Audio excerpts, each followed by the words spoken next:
And we are live. Hello, everyone. We're at the pre-show. If you're watching this on the replay, you can fast forward about 14 minutes, and you'll be able to get to the beginning of this. In the meantime, I'll be getting things ready here. I think we're almost ready. Well, there's Skypey. Sorry, it's an inside joke. Let's get the other piece going here for the call-in stuff. Ba ba ba. Da da da da. That looks good.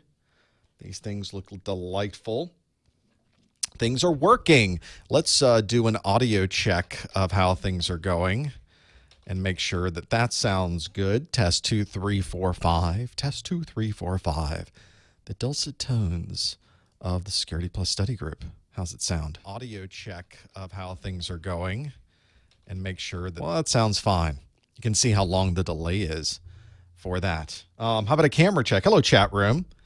If you're watching this on YouTube, you'll want to go to professormesser.com/live so you can watch the video and be in the chat room. So let's check cameras. Camera 1. Hello, camera 1. Camera 1 looks pretty good today. I don't know what I did. Does it look pretty good? It does. Is there anything weird in the background? There's not. Oh, the things you worry about when shooting a live stream. Camera 2. Camera 3. Let's get a presentation up, and we'll try camera 4. Camera 4. My graphics camera. 1 and 2, and me and the little talking head, and that's great. Okay, see? See how everything works? It's exactly what's supposed to happen. Is the coffee made? Yes, it is.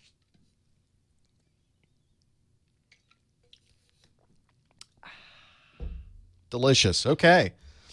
What else do we need to do? We need to change the website so it says something different at the top. I need to check and make sure that my email is automatically going out shortly. I believe it is, but I did all of this a day earlier. I put all this together on Sunday instead of Monday. So now I don't even remember what I did. It was so long ago. Today's the 20th, 11:55. Yeah, it's set to go. All right, we got that going. Now let's change the website so it shows, instead of a countdown, it shows the link to the live stream. Enable yes. It will turn off automatically at 2 o'clock my time. Let's change this. My free live Security Plus study group is right now. Click here to join us. And we'll put the live link in there. I should just put /live. That should do it. Don't use the countdown. And save the changes. All right. Probably want to empty all caches as well. So the caches are emptied. And that is that. Okay, let's put a little notice in the chat rooms about what's going on. The live and the live. And that's good. That's delightful. What else needs to be done? Oh, recording. We should record something. Wouldn't that be great? Let's record. All right, Cylons are going. I'm going to record locally here as well. It's also recording on the YouTube. Da, da, da, da, da, da, da. Let's also get these things ready to go. Ba, ba, ba, da. Some course notes. Nice. They're big. They're enormous. There we go. What else we got here? Da, da, da, da. That works too. All right. There's people already in here. In Socrative. This is running. That's running. This is here. That's here. Okay. Well, I'm happy with that. Very, very happy with that. How's everybody? How's the chat room? Where are you from? How's the weather today? Let's do a weather check. Weather check for, still got an old weather. Weather right now, 54 degrees. How's that possible? How is that possible? Yep, 54. And it is beautiful sunny.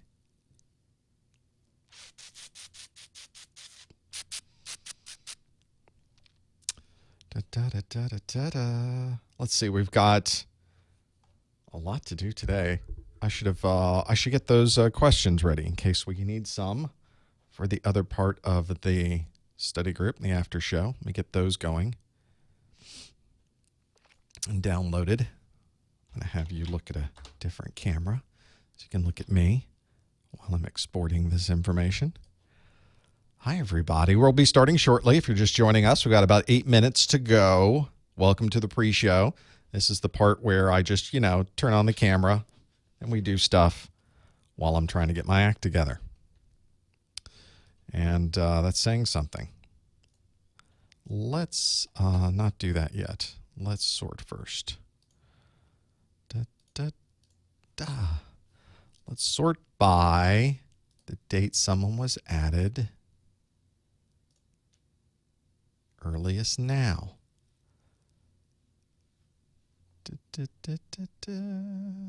Oh, this is a bit of a thing. It does not sort. It's not interesting. With the date. The date is not in the right format to sort. So that's just how it's going to go. That's how it's going to go. Start at the bottom, work our way up. Start at the bottom. Now we're not sorted. Let's see if we can hide this. Nice. Nice. In fact, I'll hide even more of this.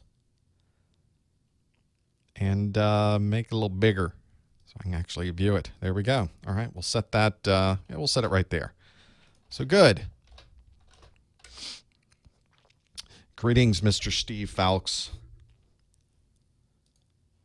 I saw your comment the other day about Amazon subscriptions not arriving on time, and I felt your pain. I had the same problem with them last month.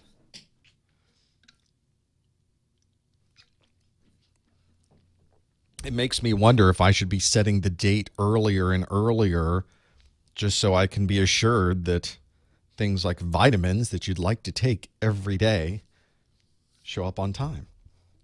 Because when they miss, that's a thing, Yeah, they are usually pretty spot on. They're usually right on the money. I do a lot. What was the thing I saw this week? Don't drink and prime. That's me. I was on Amazon earlier today, ready to buy something else. There's always something to buy on Amazon. It's a problem. I need to see someone. Oh, what kind of table? This is actually a custom desk that was made. It was a company that made these type of desks for the studios in California. They are actually based out of California near Hollywood, and they made these desks for the studios. So they have racks on the left and the right side. You can kind of see these built into the desk itself. And they're also quiet racks. They are insulated and there's a fan in the back. So I have loud equipment in a couple of these, but you can't hear it. It's just silent. And it's a nice, enormous, large, like more than 72-inch desk. I can't even move my arms to touch both sides of the desk. And it's wider on this side and it kind of cuts in. It was designed to be an editing desk. And so I could have even put different levels up so that you have speakers here. My speakers are on stands. You can barely see them in that shot, that are up a little higher than I probably wanted, but I was concerned about where my monitor was going to be. It is a great desk, and the company, about a year after I bought this desk, ended up going apparently out of business. I can't find them anymore. They're not where they used to be, which is a shame. But I really like this desk. This was one of the very first significant purchases for this company, and it has been worth every penny that we put into it. And it's moved from one studio to another, and it just fits everything. I needed an enormous desk because I have all of these. I have a big mixer on this side. I needed a place to put, the myriad displays and things that are here. It's just remarkable how much is going on. Well, we don't want that on the screen. How could I turn that off? That's a real good question. And it is. It's been a fantastic desk. When I moved into this studio, I built a separate data closet. It's it's bigger than a closet, but I call it the data room, the data center. And the data center is pretty impressive. It's got its own cooling. I've got a rack in there, and I ended up not putting much in there. I thought I would put everything in there, but these quiet racks are so awesome that they just sit there. LED lights in front of the towers. Let's see. Oh, where's my LED lights? I have LED lights for the lighting. Oh, you mean these that are going around back and forth here? My Cylons, which aren't really Cylons because they're going in a circle, but go with me there. That's my recording system. I have two recorders, video recorders, that go during everything that I do. One that is recording this, and one that is recording this, which is what's on my separate screen. So I'm recording both of those independently, constantly. And the record, that's telling me that it is indeed continuing to record. There's actually two slots there, so I could have two SSDs in, and when it fills up one SSD, you can take it out and it moves over to the other one. You can take it out and put a fresh one in, so it can be constantly recording and never stopping. Now, I don't have to worry about going that long. I have two 1 terabyte SSDs, and so they will last 4 or 5 hours on the type of recording that I'm doing. So I don't know why your chat double posts every time either. It looks fine here. So that may be a thing. You might want to try a different browser. Hey, we're almost ready to go. Did my tweet go out? Did you just hear that? What happened there? Tweet go out? Yeah, it did go out. Okay. What is going on? I can't talk. I can't feel my face. Let's try to change some of this on the screen too. So there's a little more real estate. There we go. There is this going, that going, recording going. We could actually do this thing with the security stuff. Okay. That is all good. We might as well get our temperature ready to go in here.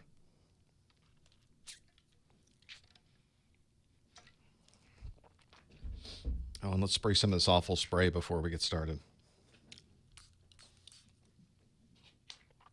Ah, man. That is a thing. Oh, but it makes all the difference. All right, everybody, let's do a study group with the thing. Shall we? What are we doing anyway? What's going on here? Where am I? Hello, everyone. Welcome to the Professor Messer Security Plus Study Group for January of 2016, our very first Security Plus Study Group of the year. Welcome, everybody. My name is James Messer. I'll be your host for this hour or two of whatever we're going to be doing here. Our first hour will be some Q&A, where I will ask you questions and you answer online. We'll see how everybody does with answering these questions.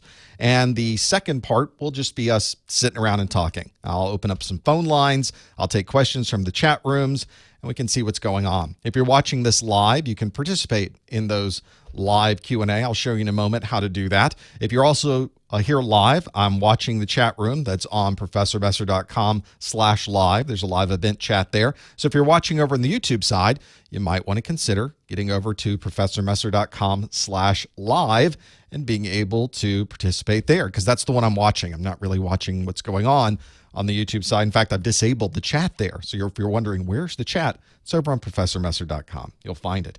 There is so much to go through today. There's a lot of questions I already have ready for you, but I've also got a lot of other things as well. We'll summarize some of these just so you're aware.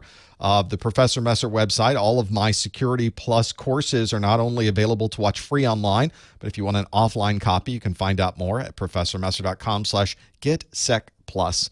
There is also a way you can keep track of what's going on here through my Twitter, my YouTube, by typing in professormesser.com/Twitter/YouTube/Facebook/something, and you'll find me, whatever that happens to be. There's a few things I've thrown in there that you just type /something and you'll eventually run across one of the things I'm doing. And also, if you're planning to take your Security Plus exam, don't forget about our voucher discounts, professormesser.com/vouchers. It always helps as well.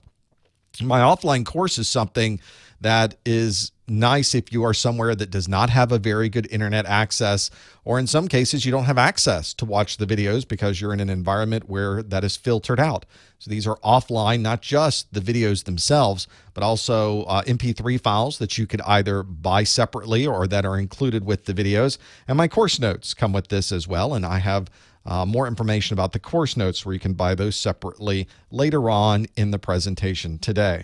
Now, I mentioned you'll be able to answer questions along with everyone else. So go to a separate website called SCADA. Pop open a new window, type scadav.com, and click on the link for a student login. Now, you don't have to put any credentials in. It's going to ask you for a room name, and the room name here is Professor Messer, all one word. Make sure you spell it right, or you won't be able to see any of the questions that I am asking. There is also an app that you can get for your mobile device. So if you're running any of the mobile devices out there, there is a SCADA student app. You don't want the teacher app. That's my app. You want the student app. And you'll be able to load that up on your mobile device, and you'll just sit there and the questions will churn through as we go, which is nice as well. There is a number of questions that we're going to talk about there. You'll see one of those on here.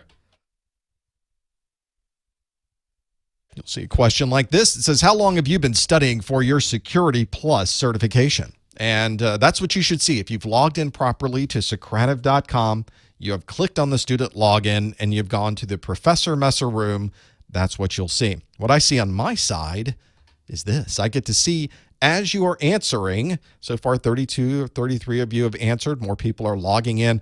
I can see what the answers are in real time. So I don't collect your name. I don't collect where you're from. I don't collect any information about this. I only want to see the roll-up of everybody here. So don't feel that that you would be shy about participating. You can, of course, answer a question. I have no idea what the question would be, or the answer would be for the questions that you are answering. I have no way to get back to those. I have administratively disabled those on my side for that very reason. So there is quite a bit that we can look at today, and you can see that well over 50, 60, 70% of the folks that have currently answered have been doing this for less than 6 months. So you're just getting into Security Plus. It's very common to see at the beginning of the calendar year, people are just getting into classes. They're getting ready to go with some of these things they're doing. And so this would be a good time to really focus on some of the Security Plus knowledge. One thing that you will find with Security Plus is that this is a test that is pretty mature at this point. We're through a number of iterations of Security Plus. This latest version of Security Plus is called the SY0401. It was released in April of 2014. CompTIA generally releases these tests every 3 years. So you've got until 2017 before this version of the exam is even going to be updated with anything new, and probably months after that before it's even finally retired. So you have probably a couple of years with this particular version. This is relatively new. And security content, especially the type that's in the Security Plus exam, doesn't really get very stale, doesn't get old, it doesn't get dated, because security is security is security. There are, of course, new things happening with security. The bad guys are finding new ways to get into our systems. So, of course, those pieces of the exam will probably be updated at that point, but that's not a lot. You will get a maximum of 90 questions on this exam. There are there's a scale between 100 and 900 that CompTIA grades on. I know, it's weird, isn't it? And we think that every question is worth a different number of points, so there's not really a percentage you can associate with it either. All we know is that you need to get a 750 to be able to pass the exam. So you can think of starting at 100, each question is worth a certain number of points. The more you get right, the more points you get, up to at least 750 to be able to pass this exam. And we've got a lot of different kinds of questions on the exam, not just multiple choice, but there are performance-based questions as well. We'll talk more about what some of those performance-based questions are later on today. So all of you are in SCADA. You're able to answer these questions that are here. So let's go through maybe some questions directly from the Security Plus exams. So let's do this first one that deals with something called big data. That's certainly a timely topic. And so the question I have for you is, which of these database types is most associated with big data? So you're going to need to know about these technologies. And what I try to do is give you at least 2 steps in these questions, so you'll be able to think about what these are. So first, we need to know about big data and database types, and then we need to understand which one of these it might be. Is it? Well, now I'm giving you a different question, aren't I? Let's go backwards one. Here we go. And if we look at the different options available, now I can't even type the right thing on my screen to be able to pop up my display. Oh, and I understand why. So as we look through the different options available, we have SQL, SQL, RDBMS, NoSQL, ODBC, and MySQL. Well, that's certainly a number of different database types that you need to know about. So we need to answer this question. If you think you know the answer, go to Socrative.com, to the room name Professor Messer, and you will be able to answer this question as well. This is one where knowing these database types is going to help you secure these databases. And that's why things like database types, which don't inherently seem like they are something that would be related to security, are absolutely related to security, especially when you're talking about big data. Big data, not to give too much away on this particular question, is the concept of taking as much data as possible from so many various and sundry sources and putting them all into an enormous database. And the idea is that we don't know if there actually might be a relationship between all of this data. So let's start performing some very advanced queries and methods that we can use to start to see if something happens here, how does it affect other types of data? Is there a link between these types of data? Can we find security problems by looking through these types of data? There's one that's very useful there to be able to see what's going on. So we should be able to get a feel for what these different data types might bring to the table. So we've answered pretty well with this one so far. So we've got 58% of those in there. Let's see how we did with this one. Well, 57% said SQL, 15% said RDBMS, 20% said NoSQL, and then we got single digits here for ODBC and MySQL. Well, there, as you can imagine, there is a very specific data type that we're talking about with big data. We can't use the traditional kinds of databases that we've always used because they put too many constraints on relationships between the data, and we're creating a database that could potentially have no relationships whatsoever. So we've had to come up with a completely way to store this information, and we do that through NoSQL. Not only SQL. It's really what that's called. This not only SQL means that it's not relational. And this is something that's very different. We have been for so many years, for decades, quite honestly, so accustomed to having relational databases where the information that we have on different tables of the database has some relationship with each other.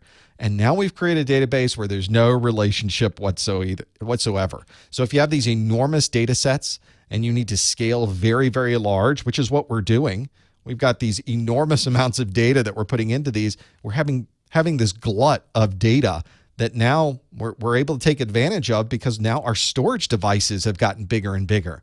And as we can store more and more and more data, we are using it. If you build it, they will come, and they have. They've put now tons of information onto these storage devices.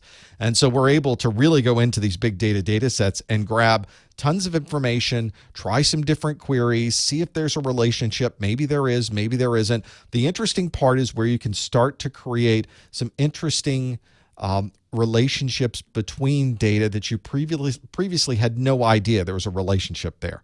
So it's very interesting how this particular technology is changing the way we analyze and look at information. And it's going to be an important part of what we're doing with databases going forward. There will still, of course, be a place for relational databases, for the traditional SQL Server, MySQL, and the other types of relational databases.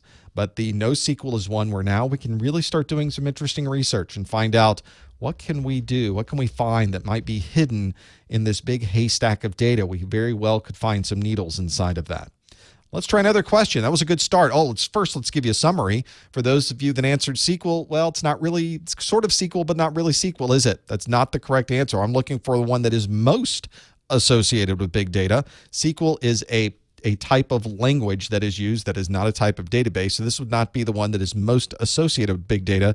We now know that it is NoSQL. If you were the 23% that answered C, NoSQL, you would be correct with that particular answer. Well done. I think we should probably change up a little bit then, and you've probably even saw this question pop up once when I was trying to get all of my keystrokes going here. So I could see, I was trying to turn on this little highlighting that you see from my mouse, and you probably saw this question come through. Which of these would be the best description of PAP? P-A-P, PAP. Which one of these would be the best description of PAP? So I have some descriptions to go through. Maybe you know what one of these things is. So the best description of PAP would it be a clear text password exchange?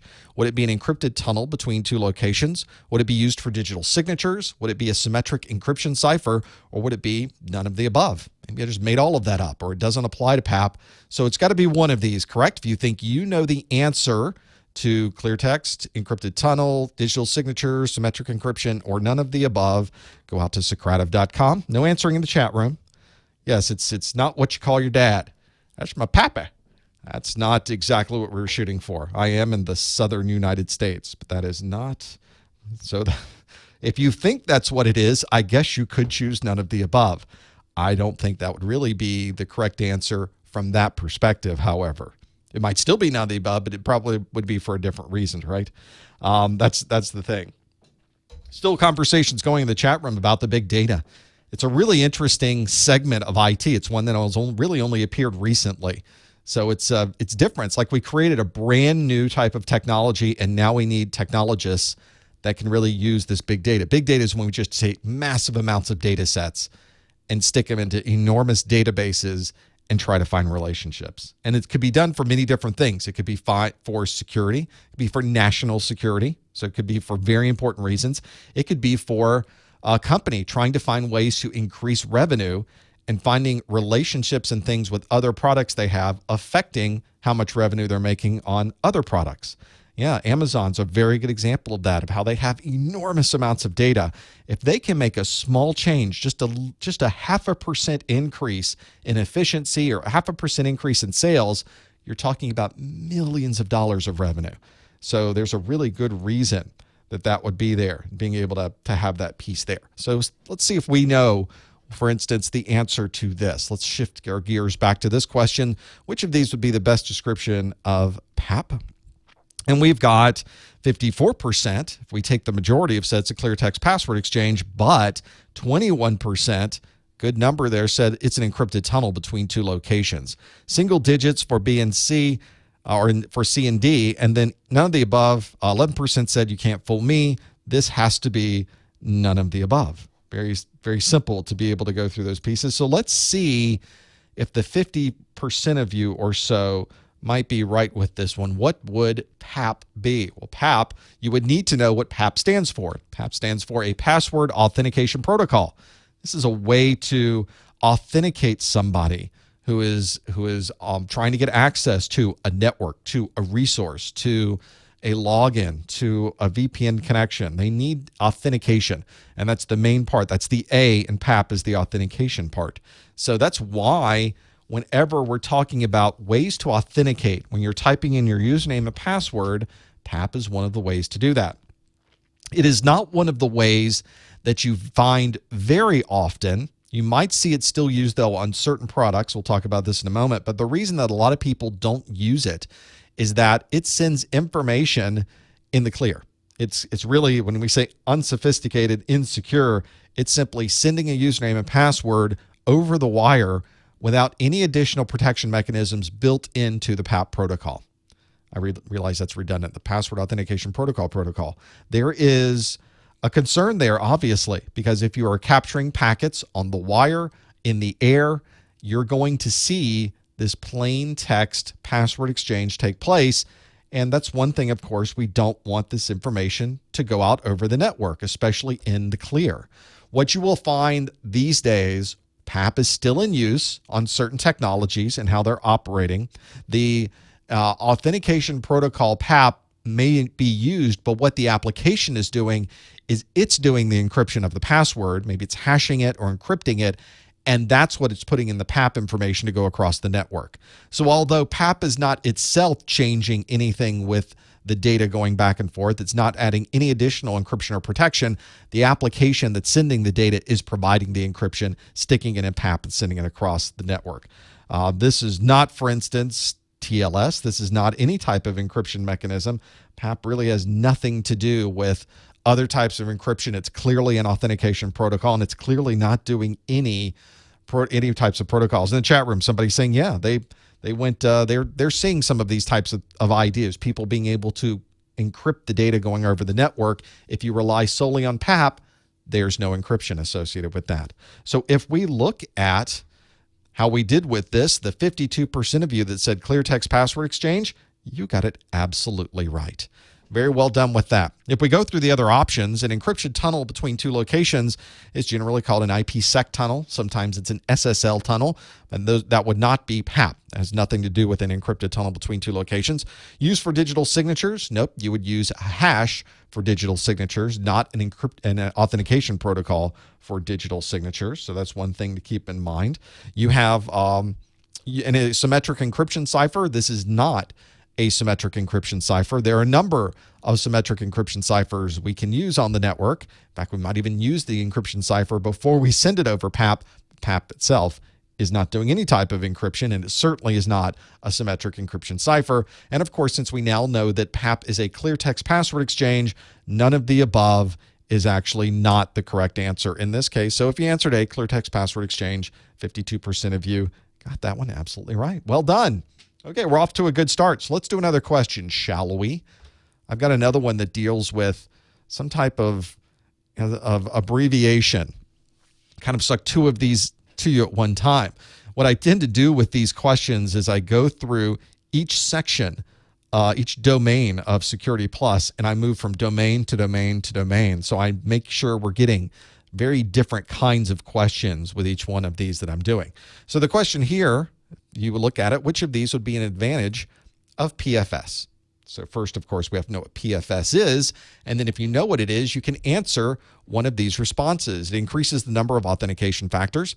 Tape backups are stored with improved encryption. Vulnerabilities and attacks are identified in real time over the network. Does not use a web server private key for encryption, or mitigates some type of social engineering attack. Some types of social engineering attacks. So there's a number of things associated with that. Yes, there's tons of acronyms in IT. There are tons of acronyms in security. Probably the most are in the network side. I think that's probably is the largest number of acronyms you're going to run into, but there's plenty in security. And obviously in security, a ton of that is coming from the network anyway. This particular acronym is one of those that you might find not just in security, but in other places as well. It's an important thing to consider. So if you think you know the answer, no mentioning that in the chat room, and stop Googling PFS. Stop that. You should see if you can figure it out on your own by going to Socrative.com and clicking on the student login and going to the room named Professor Messer. That will get you to the answer. Yes, it is a fact of life with these technologies that there will be these 3, 4, and 5-letter acronyms. So it's one of those that you're not going to be able to get away from. That's one of those, whenever I get into doing this and working through these things, it becomes a real significant issue at being able to remember all of these. But once you use it over time, you start using them, you start understanding these things you're playing around with and working through, it becomes second nature. It's really one of those that you just have to work at to be able to answer. So let's see how we did with this one. Which of these would be an advantage of PFS? How do we do? Well, we are really got a mixed bag here. We've got 29% is our highest number, does not use a web server private key for encryption, but basically to tie at 25% increases the number of authentication factors. 21% vulnerabilities attacked identified in real time. 14% tape backups are stored with improved encryption. 9% single digits mitigates some type of social engineering attacks. So let's see what it happens to be. Well, first we have to know what PFS is, and PFS stands for Perfect Forward Secrecy.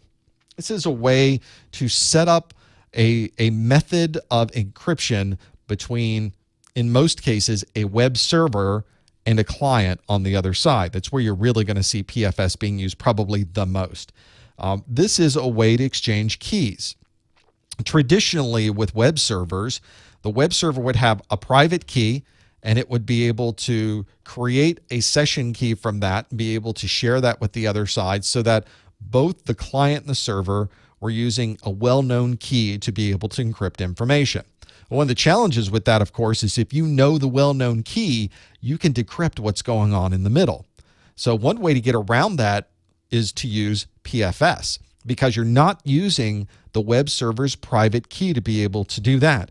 Instead, you're creating a set of keys that are just used temporarily for this particular communication session, using elliptic curve or Diffie-Hellman ephemeral keys. And then when you're working through these keys, they're not something that you can grab off of a server.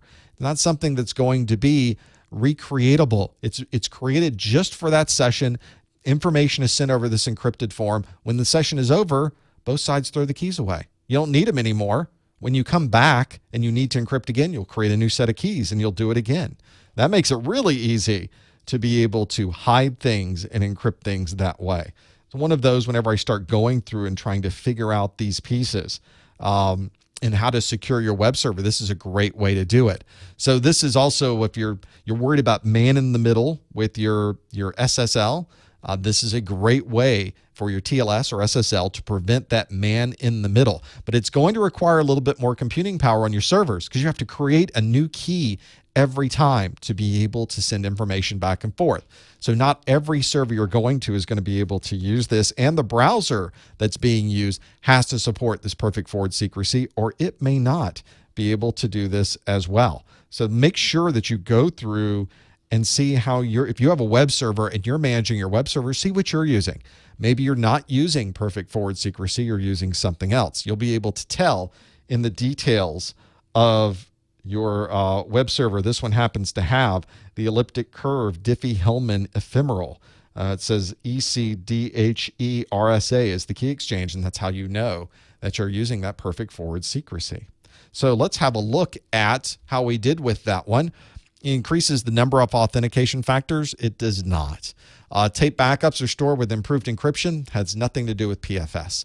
Vulnerabilities and attacks are identified in real time over the network. That sounds like an IPS, not a PFS. Mitigates some type of social engineering attacks. That's not what PFS is used for.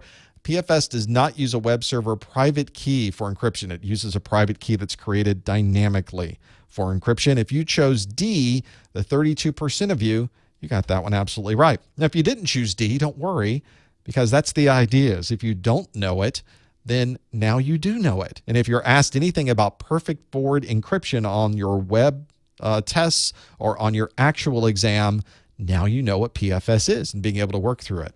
In the chat room, people are saying there's so many acronyms and being able to remember all of these things that are going on. And I have to agree. And the Security Plus exam itself has a ton of content. It probably has much more content that you need to know than a single A+ exam or a single Network Plus exam. There is a lot of detail there. And I always recommend that if you are going through my videos, make sure you take notes as you go. But there's so much information to take notes on. I went and took all of the data from all of my videos, all of the graphs, all of the text, all of the bullets, and summarized them. I made a set of notes myself called my Security Plus course notes, and it ended up being 35 pages long. And when I say 35 pages long, I mean I really crammed in a ton of information in those 35 pages. So I've got here's an example. These are my Security Plus course notes. So I go through from the very beginning video all the way through. That's the first page. Now we're on the second page. You can see I've got graphs in here. I've got bullets. I've got a lot of detail. Port numbers are in here, addressing information. It's all in these course notes. There's the port numbers, all of the ones that are listed on the CompTIA exam objectives, the OSI model, and etc. So what I've tried to do was create for you one place to go for everything. If you're someone who doesn't want to go and create their own set of notes, well, I have some for you. It doesn't replace your book. It doesn't replace the videos. It doesn't replace the other things you use to study, but it does replace the need for you to write your own set of notes out. 35 pages long. Add it to what you already have. And of course, because all of my videos are free, this goes back to helping keep the website going as well. We've got 2 web servers, a database server, a load balancer, reverse proxies that are spread throughout the world. This is a great way to support what we do here, and it's only $10, and you can't beat that. So if you're ready to take your Security Plus exam, you want something to go to as a summarized view of all the notes, you might want to consider having a look at these 35 pages of course notes. They might help you as well in going through it. I want to thank everybody for their support and the purchasing of these course notes. They really do help keep everything going. Well, let's go through some more questions and see if we can get more of these. I think I've got more questions for you right here. Here we go. What protocol type, TCP/UDP, and port number is commonly used for secure terminal communication? Now, what's interesting about this question is it's not multiple choice. You have to know the answer. So I'm trying to give you an idea. On the exam, you might be asked a question that will not have any type of response other than a blank that you have to fill in. Or you may have to do matching. Or you may have to put things in order from highest to lowest. Or they may give you a lot of different scenarios like that of how you should put these together. So make sure, as I'm saying here, that you specify the protocol type and the port number. So I'm asking for 2 things. So you must specify both of those to be able to give me the answer for those. Which protocol type and port number is commonly used for secure terminal communication? See if you happen to know what this happens to be. This is another one of those that you really have to work. I think you have to work with firewalls. You have to work on configuring your own personal firewall to really solidify some of these. Otherwise, it's more memorization, and nobody likes rote memorization.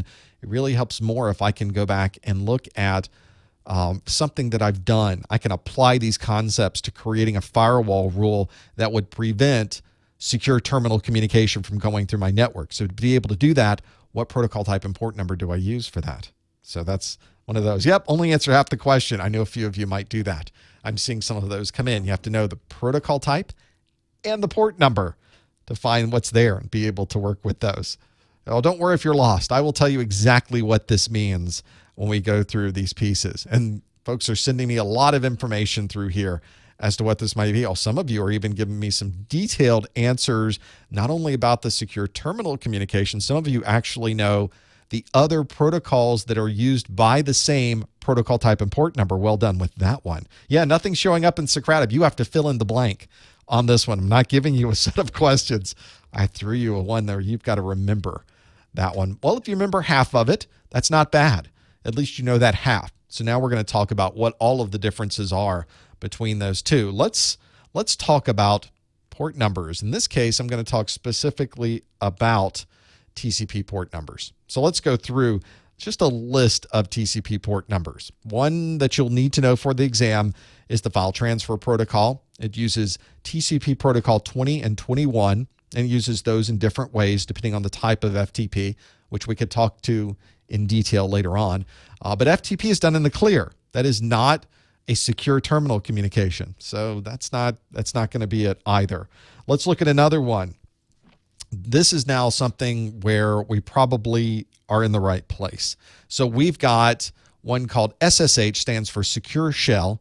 This is also the same protocol and port number used by SCP, which is Secure Copy, TCP 22. And that is indeed the terminal communication that we're looking for.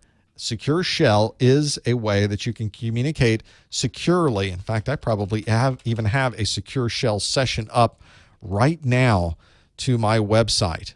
In fact, I do.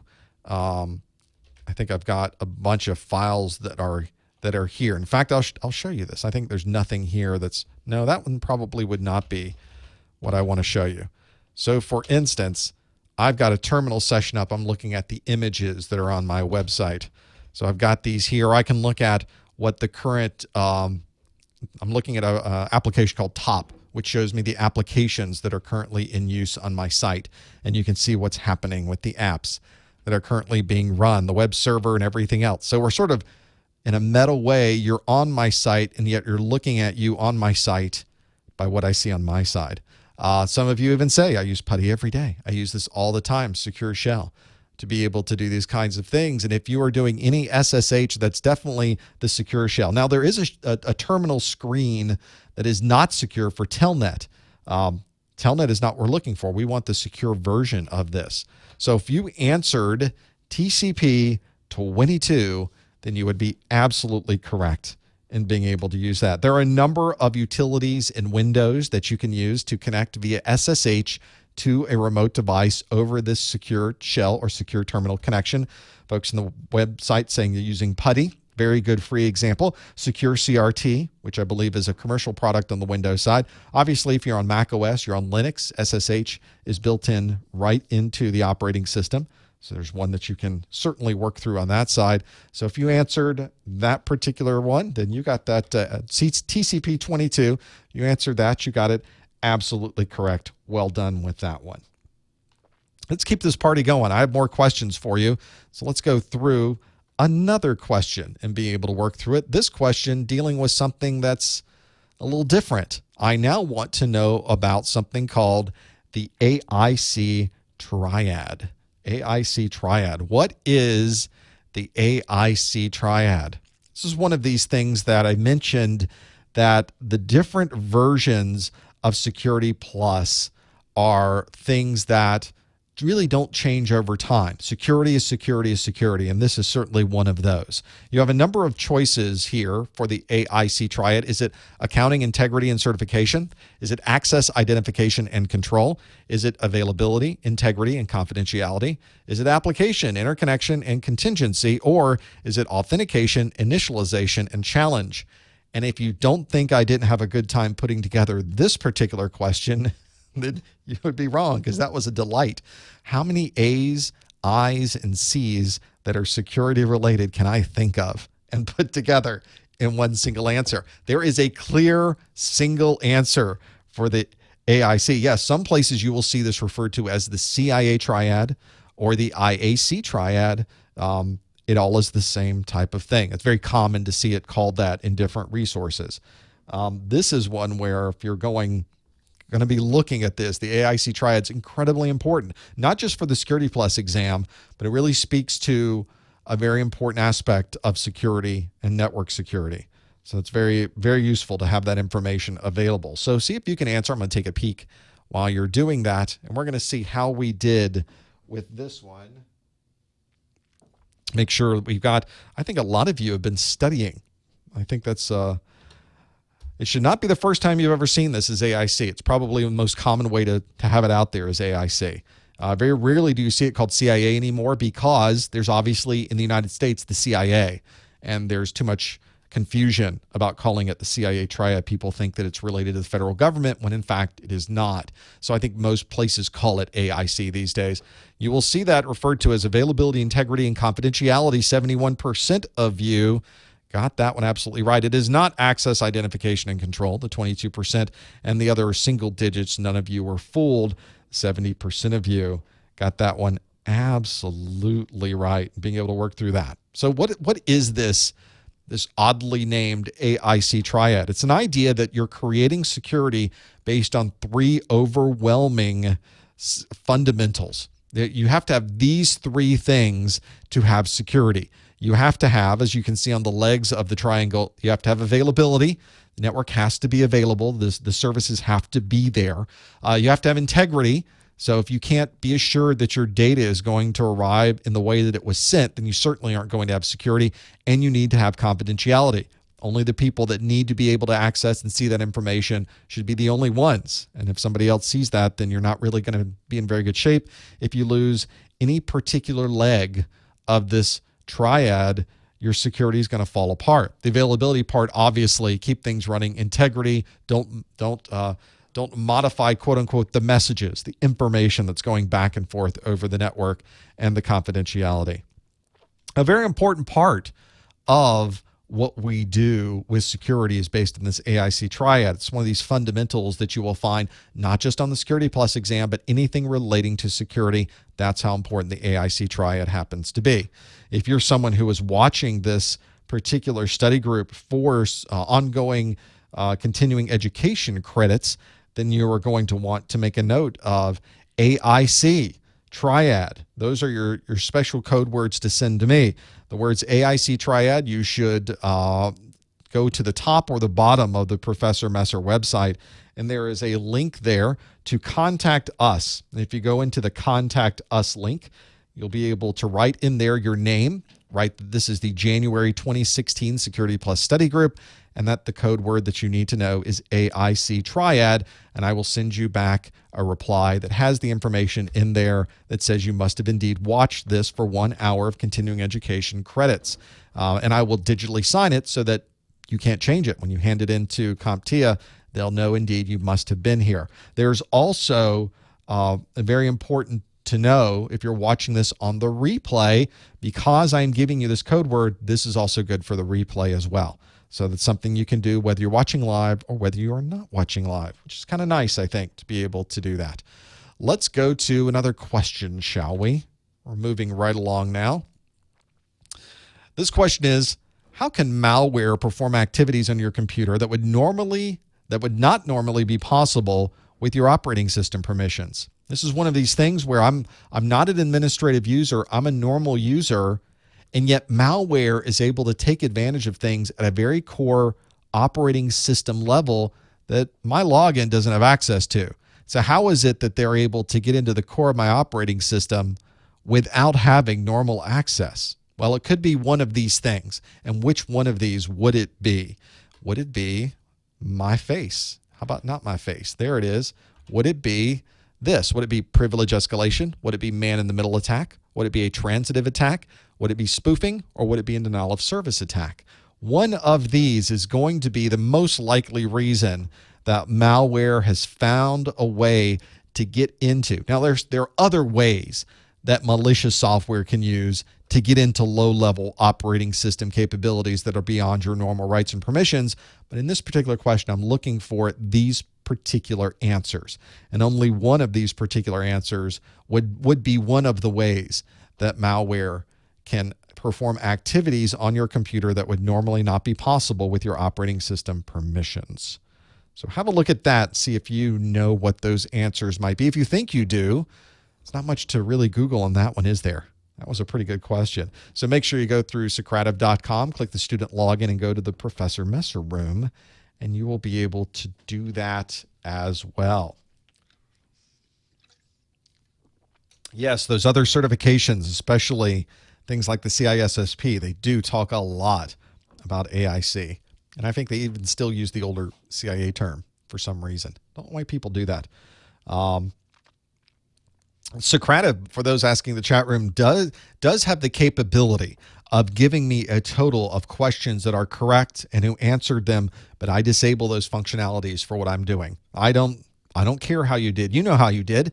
I have no need to know how you did with these pieces. I'm seeing the roll-ups of how everybody's doing with them. And so although I could get a very detailed summary of how everyone in the class did, I could require you to log in and give me your name and do all of those things. It could absolutely give me a summary. I just turn that off because I don't need that information. So that's if I had a normal class, we were sitting in a classroom and this was for a grade, and I would know that you were here and that you answered these questions, it would be really great. But Socrative and an individual user doesn't give you that either. So that's kind of the back end of this is, okay, well, it doesn't really tell me, but it also doesn't tell you. So that's the kind of piece that that twisting around and being able to do that and work through it, kind of an issue. So let's see how you did. I'm going to take a peek here while we're looking at this and see how we did. Let's also answer this one and see how you did. How does malware perform activities? Well, 70% of you, the vast majority, think that it's privilege escalation.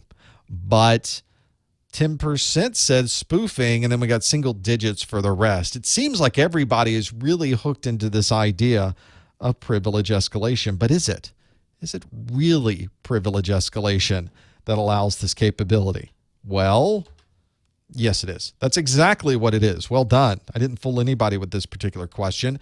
This is ways that an application, especially a malicious amount of code, might be able to gain this lower level, or I guess you can think of it as higher level permissions to the system.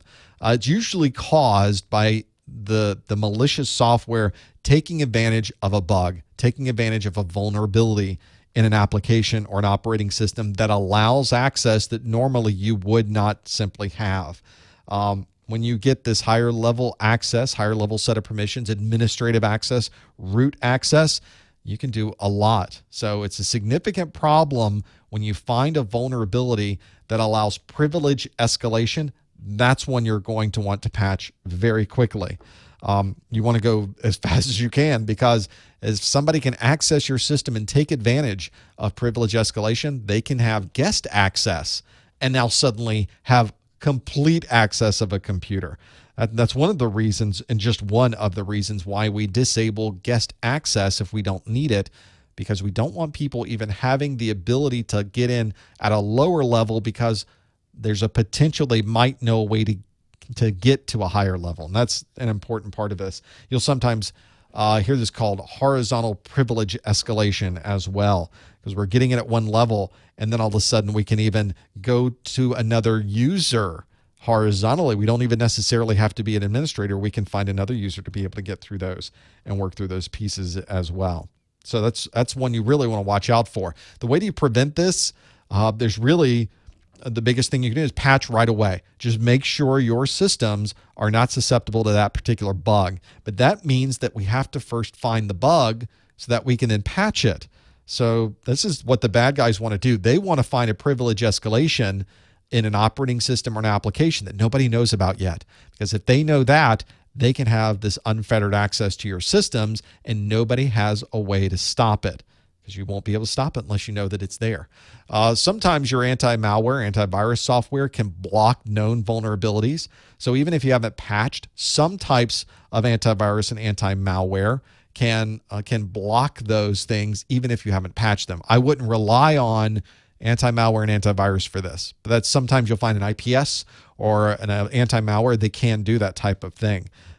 There's also a feature within Windows called data execution prevention. There's a similar functionality within Linux and OS X as well. And this is one where it looks at where data is, and if it sees somebody trying to execute code where normally data should be, it stops that.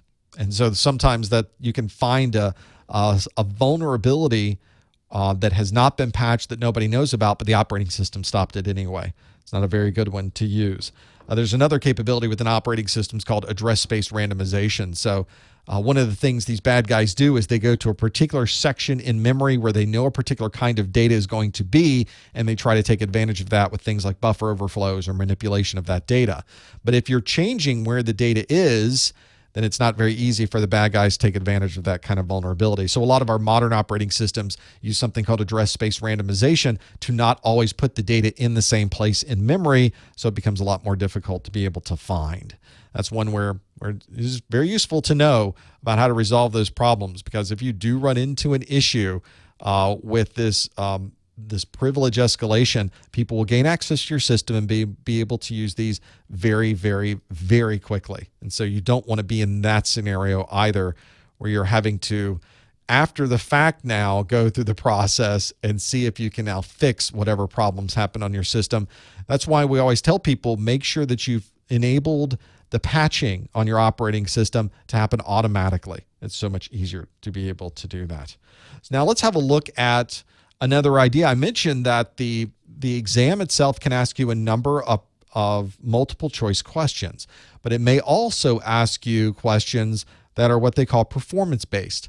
And to be able to understand and have access to an operating system and work through a firewall, and I mentioned having practical experience, you need to have some type of lab set up so that you're able to step through configuring a firewall, changing a routing table, having a look at those pieces. So this is one where there is a place to go where all of these labs are already set up with all of the operating systems that you might need, and that's through something called GTS Learning Live Labs. These live labs have all of these systems already running. In fact, I have some live labs running on my screen right now, which have a lab diagram. It's kind of crunched over to the side. I can blow that out as a separate screen if I want to, or separate it out into a separate window. And they take you through step by step, telling you what you should do, what the options are, what you should type in, and even gives you a screenshot of what you'll see when that happens.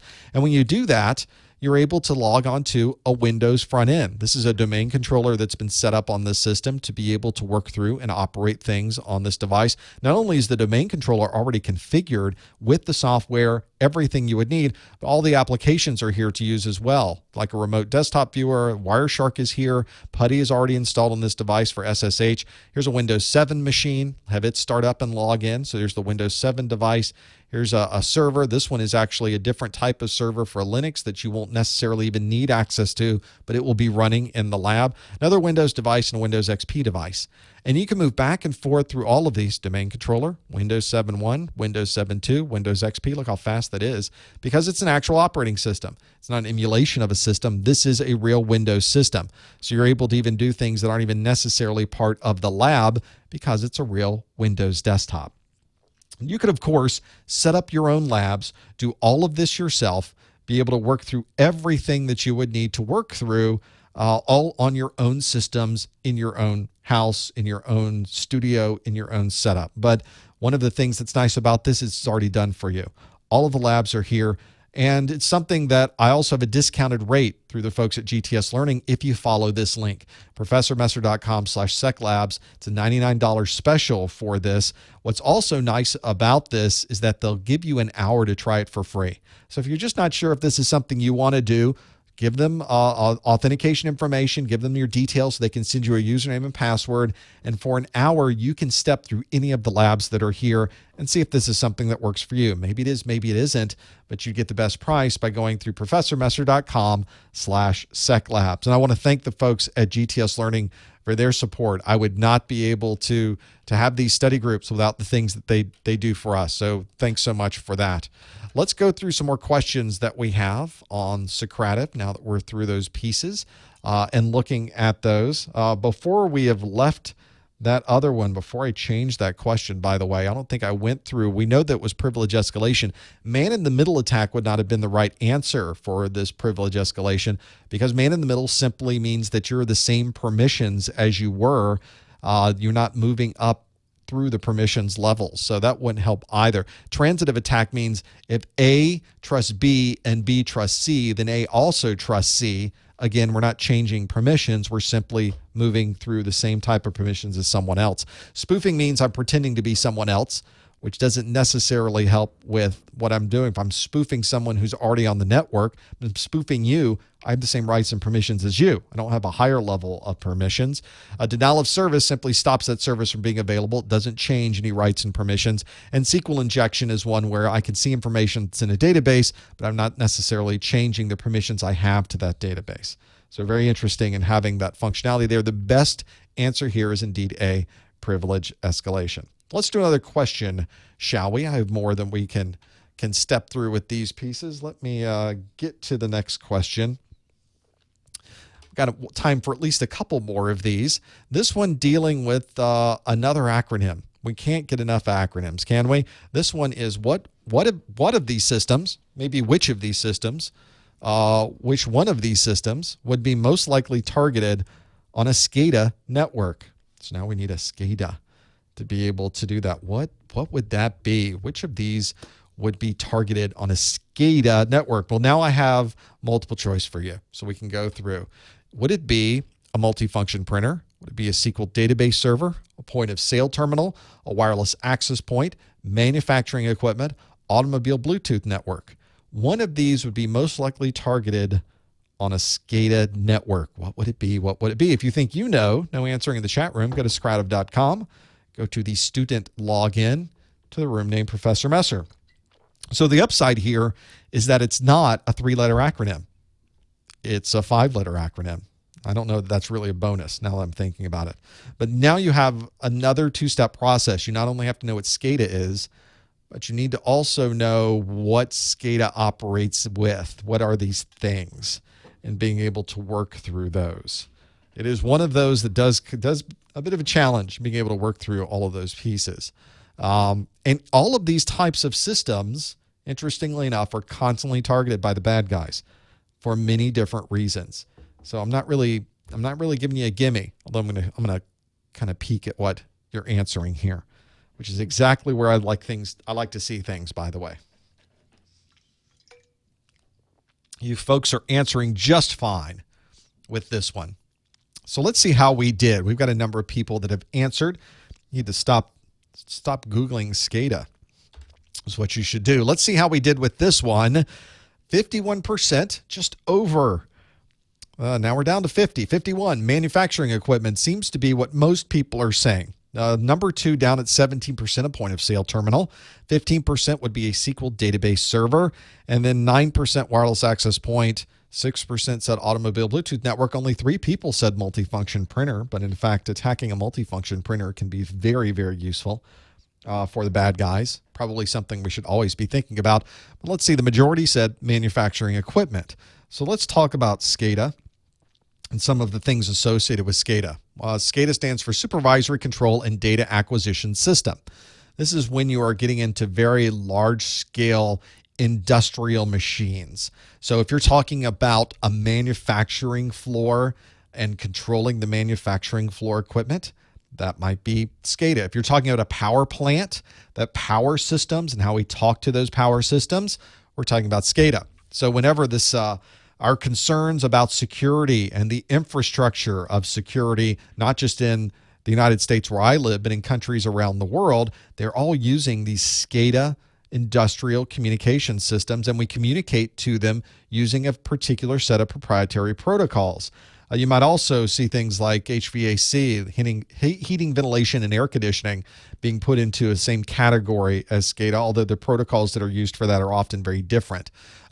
This is where you have a management device that is communicating to these SCADA systems over a set of proprietary protocols. It's sort of proprietary. It's SCADA protocols. They're not really proprietary as much as not really seen anywhere else. They're very specific to industrial systems. Well, the bad guys have found that traditionally through the years, SCADA systems have not really been secured very well because who's going to need access through using these very weird protocols to something that you normally wouldn't access? And so years and years ago, it was found that many of these SCADA systems were not well secured because nobody thought that there would be a need for that. Well, obviously there is. You want your power systems. That would be a good thing to secure, right? So these days, there's an enormous emphasis. There's a huge set of mandates for securing power systems, and that's why these days you don't really see the need to be able to do that. That's one of those things that's pretty important. And so when we talk about securing or targeting a SCADA system, if you're one of the people that said manufacturing equipment, yep, that is exactly correct. That is what you need to be able to do that. Yeah, you don't want people getting control of the power system somewhere and being able to work through that. Whenever I see people, and I have gone to many organizations, including companies that deal with power and control of SCADA-related systems and industrial systems, security is an enormous concern. So it's always good to see that when you're walking into these environments that they have set up a very specific set of security priorities and protocols in their environment to be able to make sure that nobody can access those systems unless they truly need to have access to those. Pretty important in being able to work through those. So let's go through another question, shall we? We're kind of shotgunning them today. I hope that's okay. Some people said, we need to do more questions. So I'm trying to get more of them in and get them going. So here's another security question for you. This one deals with something called TACACS Plus. TACACS Plus. TACACS Plus.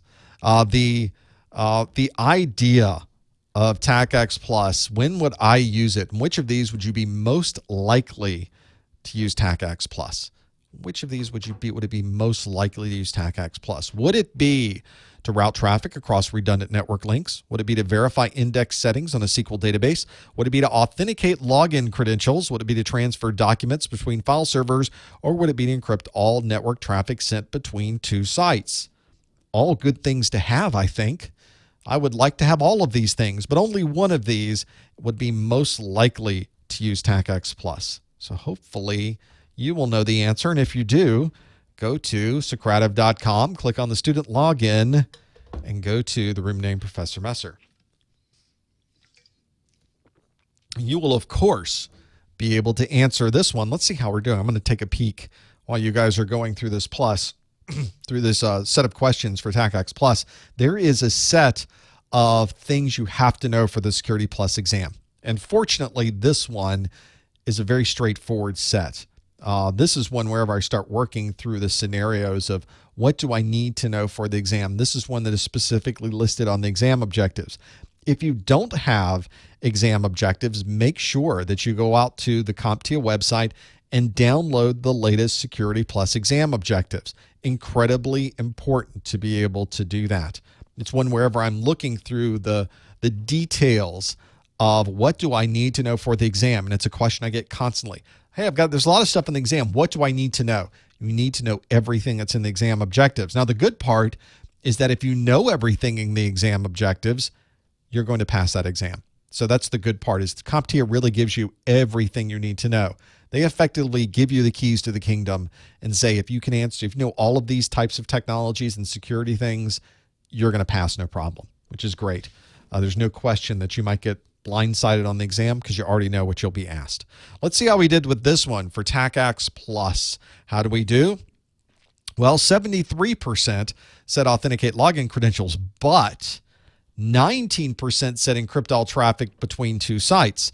That's not an insignificant number. Could it be that the 73% of us got this one wrong this time? This has happened.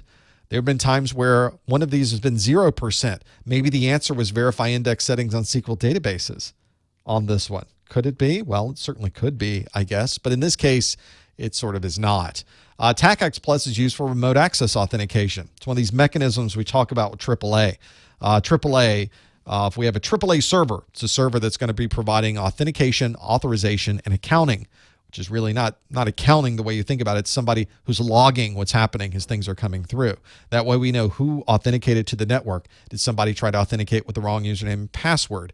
Did it provide them authorization to the network? And did we log that information? That's a AAA server.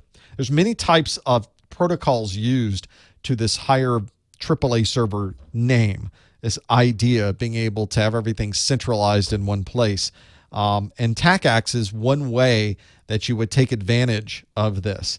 TACACS is it's kind of the name that is, we traditionally just say TACACS these days, but when somebody says TACACS these days, they really mean TACACS Plus.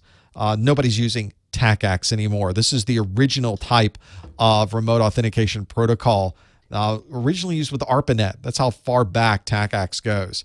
Cisco took the idea of TACACS, and as Cisco does, nothing seems to be good enough for Cisco. So Cisco always has to do something themselves that is proprietary. And so, of course, they created XTACACS, Extended TACACS, a Cisco proprietary version of TACACS. And because Cisco sort of won, we all used now whatever the latest is from Cisco, and the latest from Cisco is TACACS Plus. That is the latest, and it is still Cisco proprietary, although there are third-party products that can sort of hook into it, but it is a Cisco proprietary protocol. If you wanted to use something that was more open, you might be using Radius, something like that, to be able to take advantage of AAA on these devices. But if somebody says, I need to do authentication on this network, we have these Cisco devices that will be doing this, and let's turn on TACACS. What they really mean, let's turn on TACACS Plus, because nobody's using TACACS to be able to do this. And in fact, TACACS Plus is not backwards compatible. So if you had something from the ARPANET days that was still trying to go against a TACACS Plus server, that's not going to work very well in those cases. Well, for those of you that answered this one, the 73% of you, I really didn't fool anybody with this one. The 73% of you got this one really absolutely right.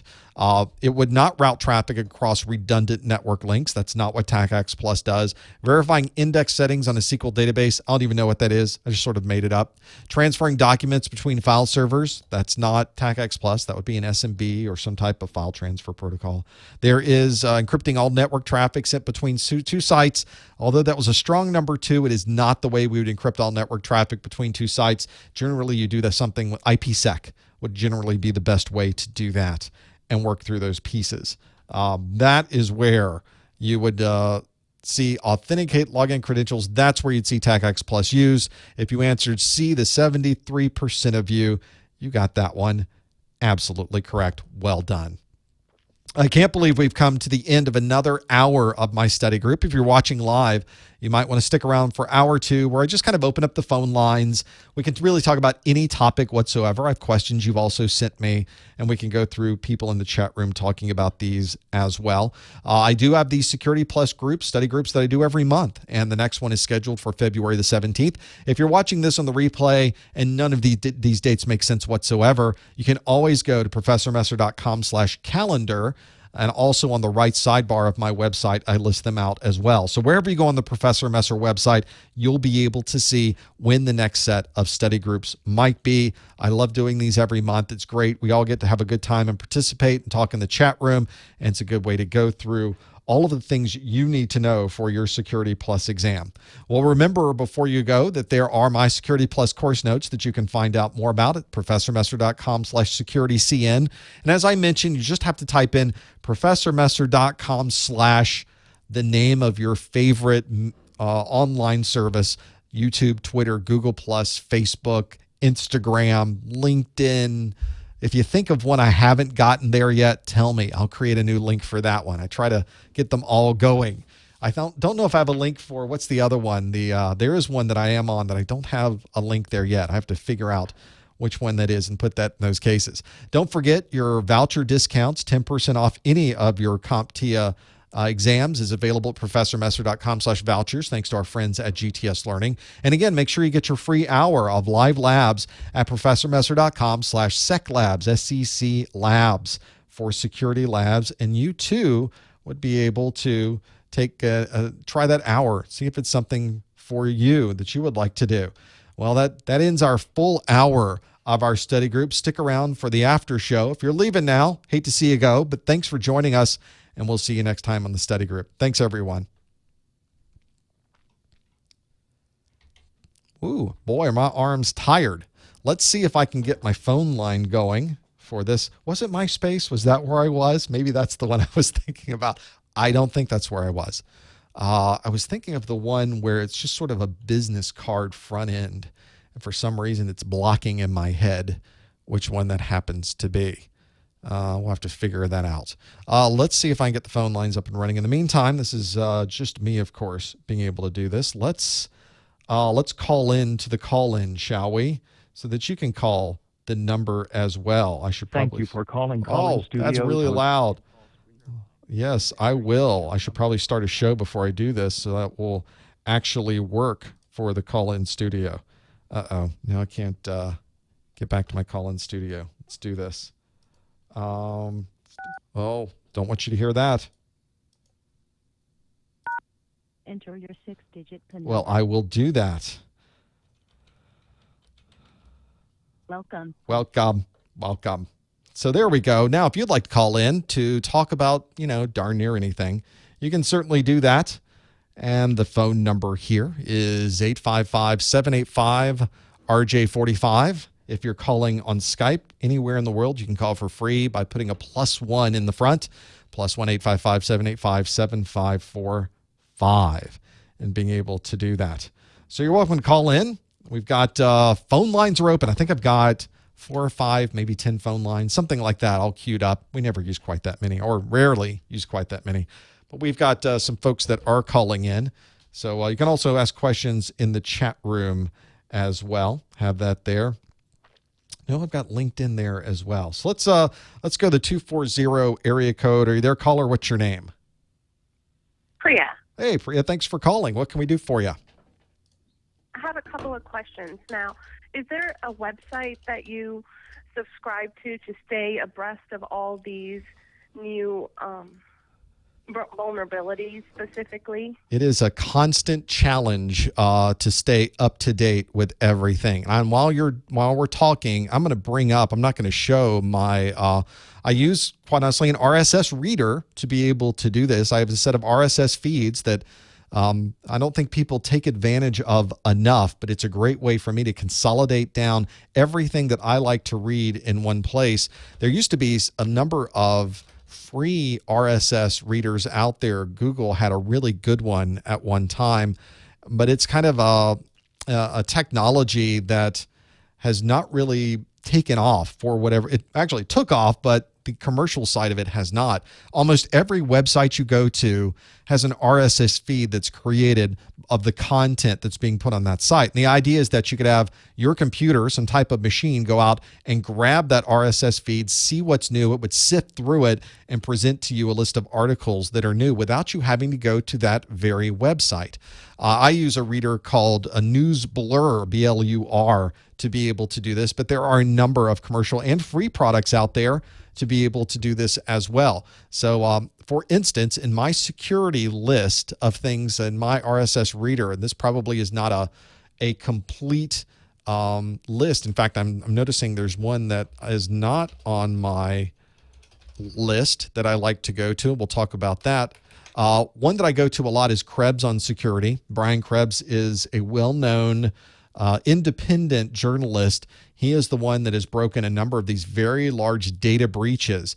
This is not a place you would necessarily go to find the latest vulnerabilities, but it is a good place to find out when a big network provider or company has been breached. And you can learn a lot when you're finding out that a big industry like an insurance company, the Target breach, he had tons of details about the Target breach, the ones dealing with Home Depot, and all the latest ones. There's been a number of hotels recently that have gotten hit, and Krebs on Security has been a good one to go to.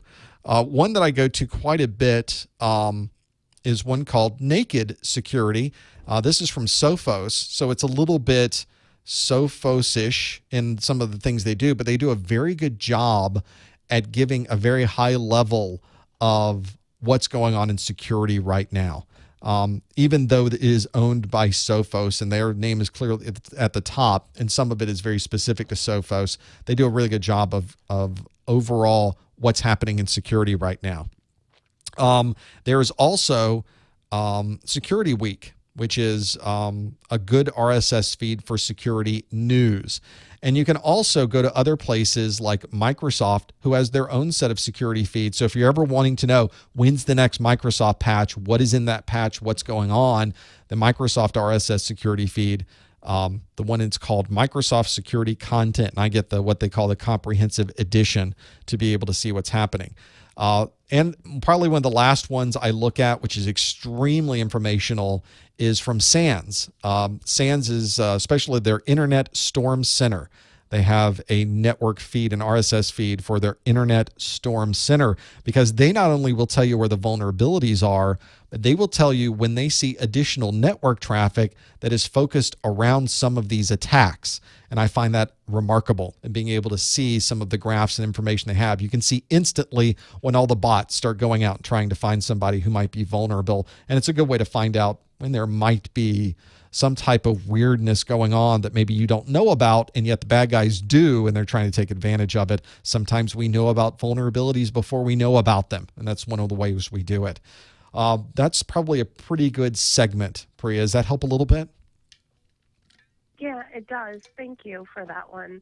My other question was, recently over the weekend we had to integrate communication between two servers, and the only way we could get it to work was over Radius. Sure. And our team lead wasn't happy because it was clear text. Right.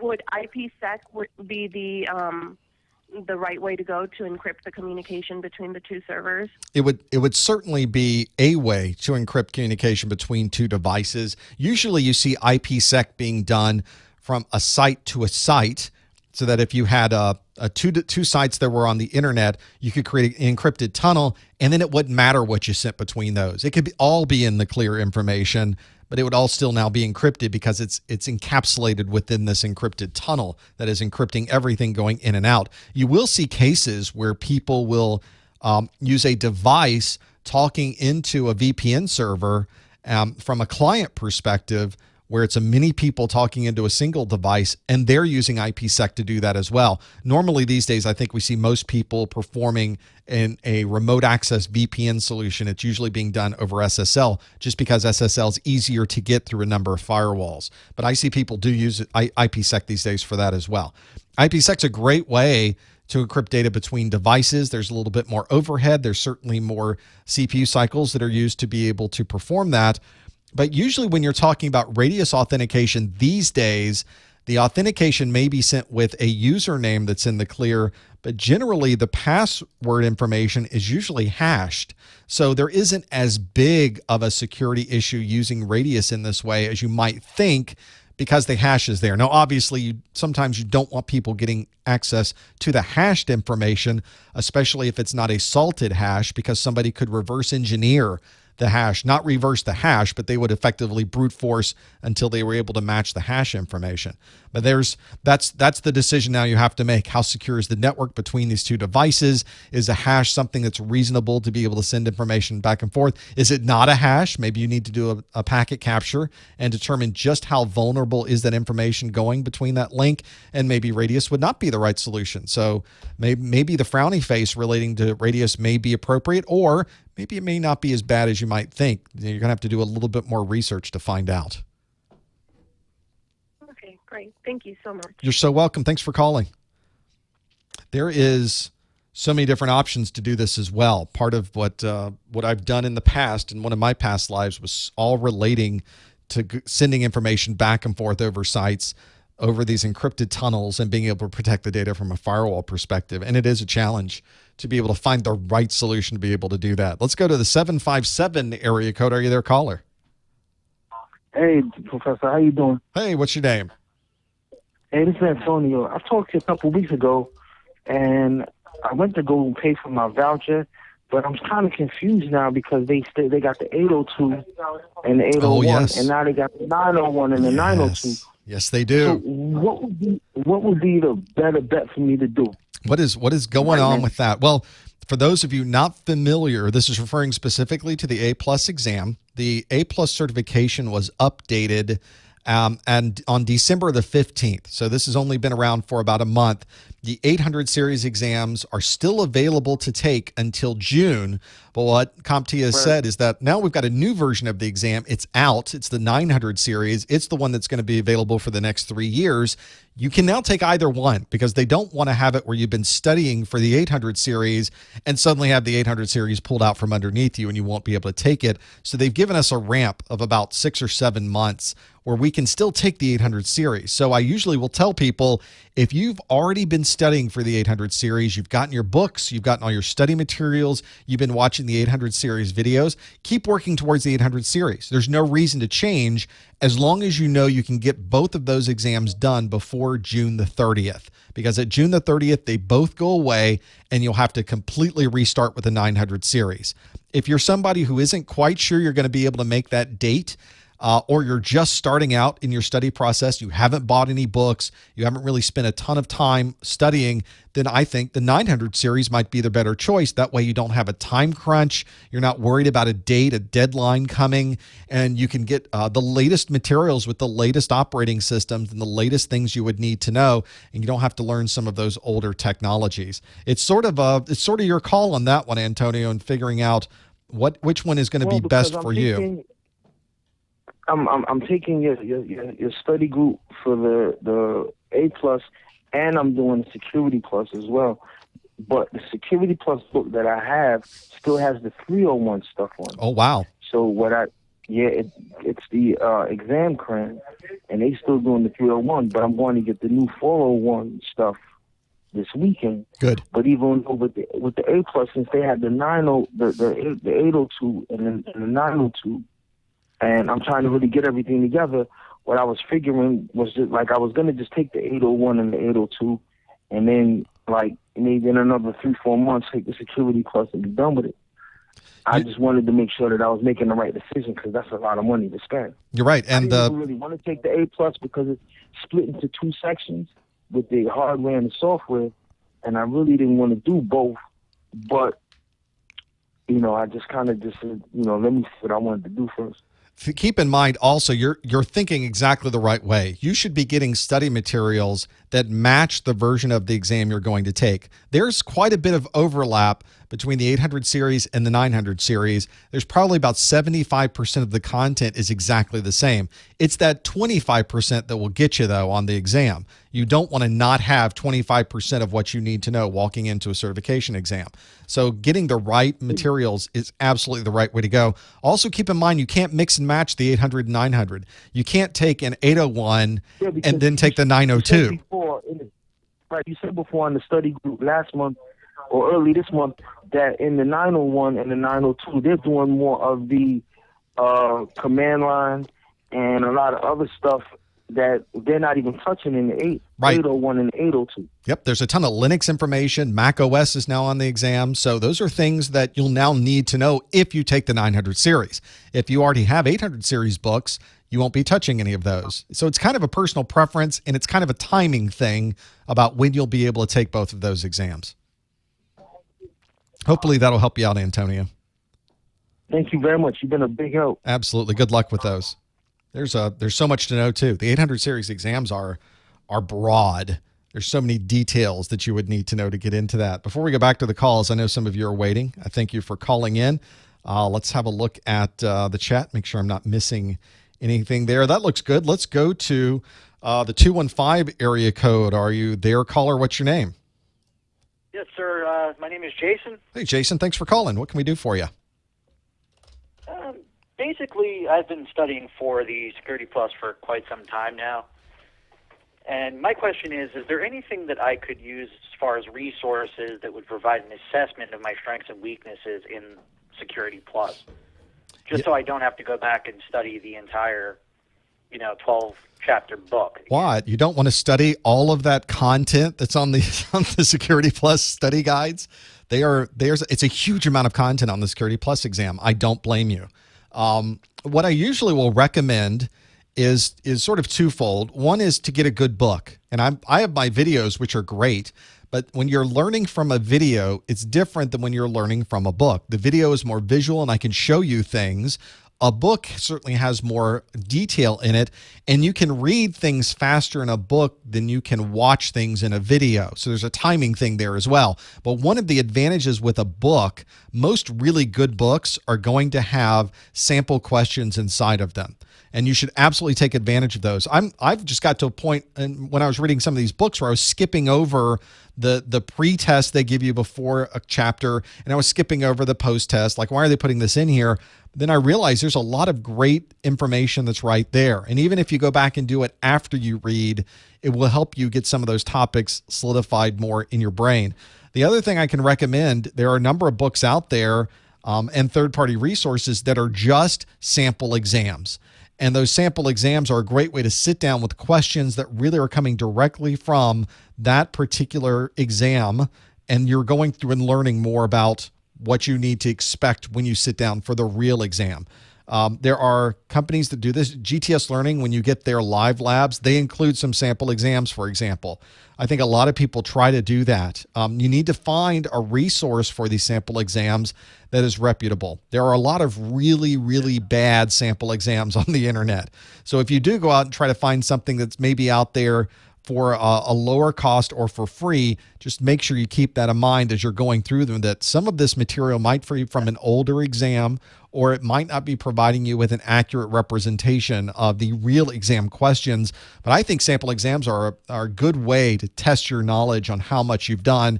And usually the sample exams that I've seen break them out by section. So you can start with domain 1. Let me take a sample exam. How did I do? Okay, I did good enough on domain 1 that we can now move to domain 2, or maybe now I need to go back and look at those topics. But that might be another good way to go about doing it, Jason.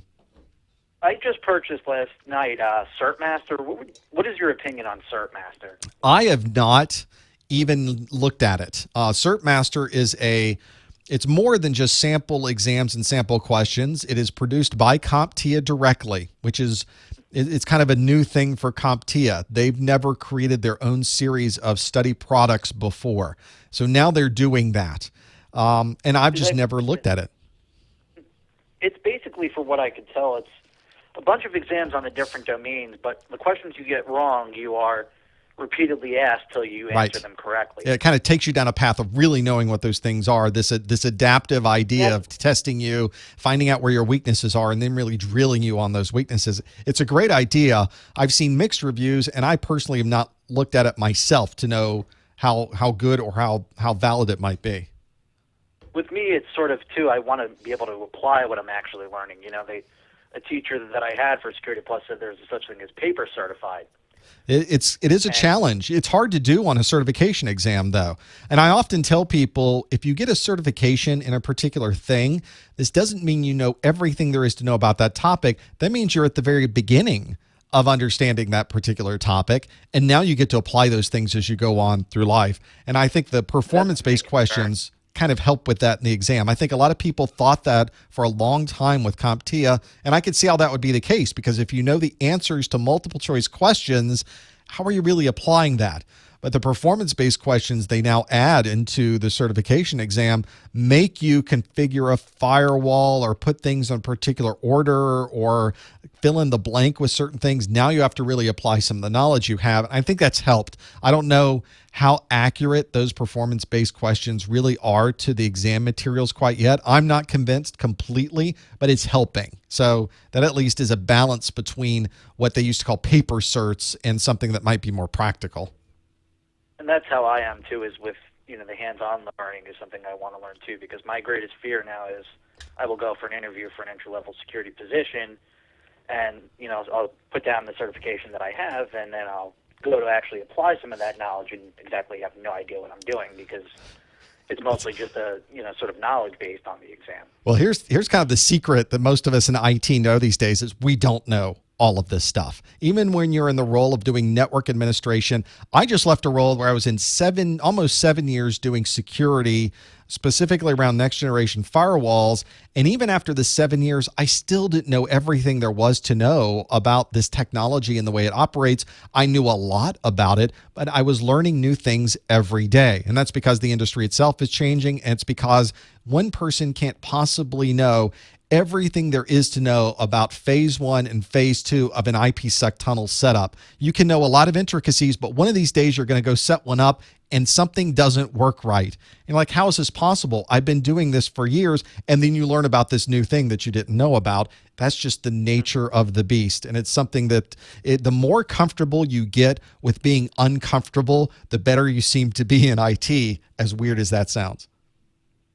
That's what I've been doing, too, is setting up my own labs in my house. I've practiced on websites that I've made myself with SQL injection. I've practiced different things. I've practiced denial of service attacks on my own router just to get a premise of what these attacks are like so I can actually understand and see what's going on rather than reading. It's, when you read about a denial of service attack, it's like, yeah, I know what it is, but do I really know what it is, There are a number of great websites and Linux distributions that are purposely built to be vulnerable.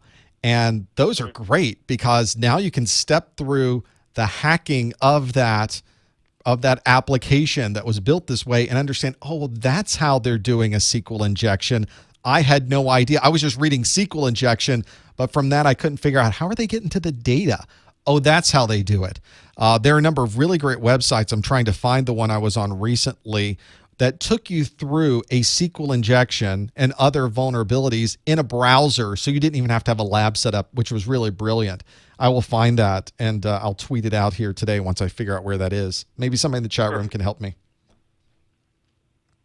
And that may be something to try as well. So give those a shot and see if that helps as well for what you're doing, Jason. Perfect. Thank you, sir. I appreciate it. Thanks for calling. Absolutely. I think it's a lot of fun just setting up your lab and going through those pieces. We've got, I'm sorry for everybody that was kind of waiting on there and they had to drop off. Let's keep the calls coming, though. We've got the 228 area code. Are you there, caller? Hey, yes, I am a big fan.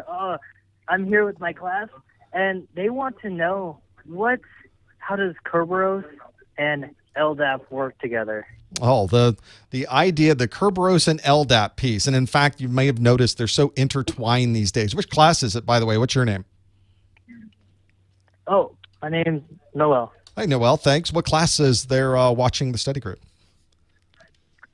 Just our class. We're just all watching. Okay. We noticed that you have your live feed. Yep. Oh, they're very good. Thanks for watching. And let's step through the differences. So it's really two different cases, and it's sort of combined together and sort of complicated by the fact they are combined together in some cases. Because when people think Kerberos these days, and they think LDAP, they think about authentication. And they should, because those two things are very focused on the authentication side of things. But they are set up to do very different types of authentication. You can think of LDAP as a simple database. It is a way to, and the way it's most commonly used these days is to have somebody provide a username and password, and all of this information is stored in an LDAP database, and we check their username and password. Now, LDAP itself goes well beyond just a username and password. It is a very extensive database that we could store information in, and it's very common to see this being used in many different environments. If you were to look at any type of Linux directory trees, imagine having a huge organization with hundreds or thousands of users. They all have separate computers and laptops. You've got tons of printers that are out there in the world. You've got file servers. You've got database servers. You've got web servers. You've got storage devices.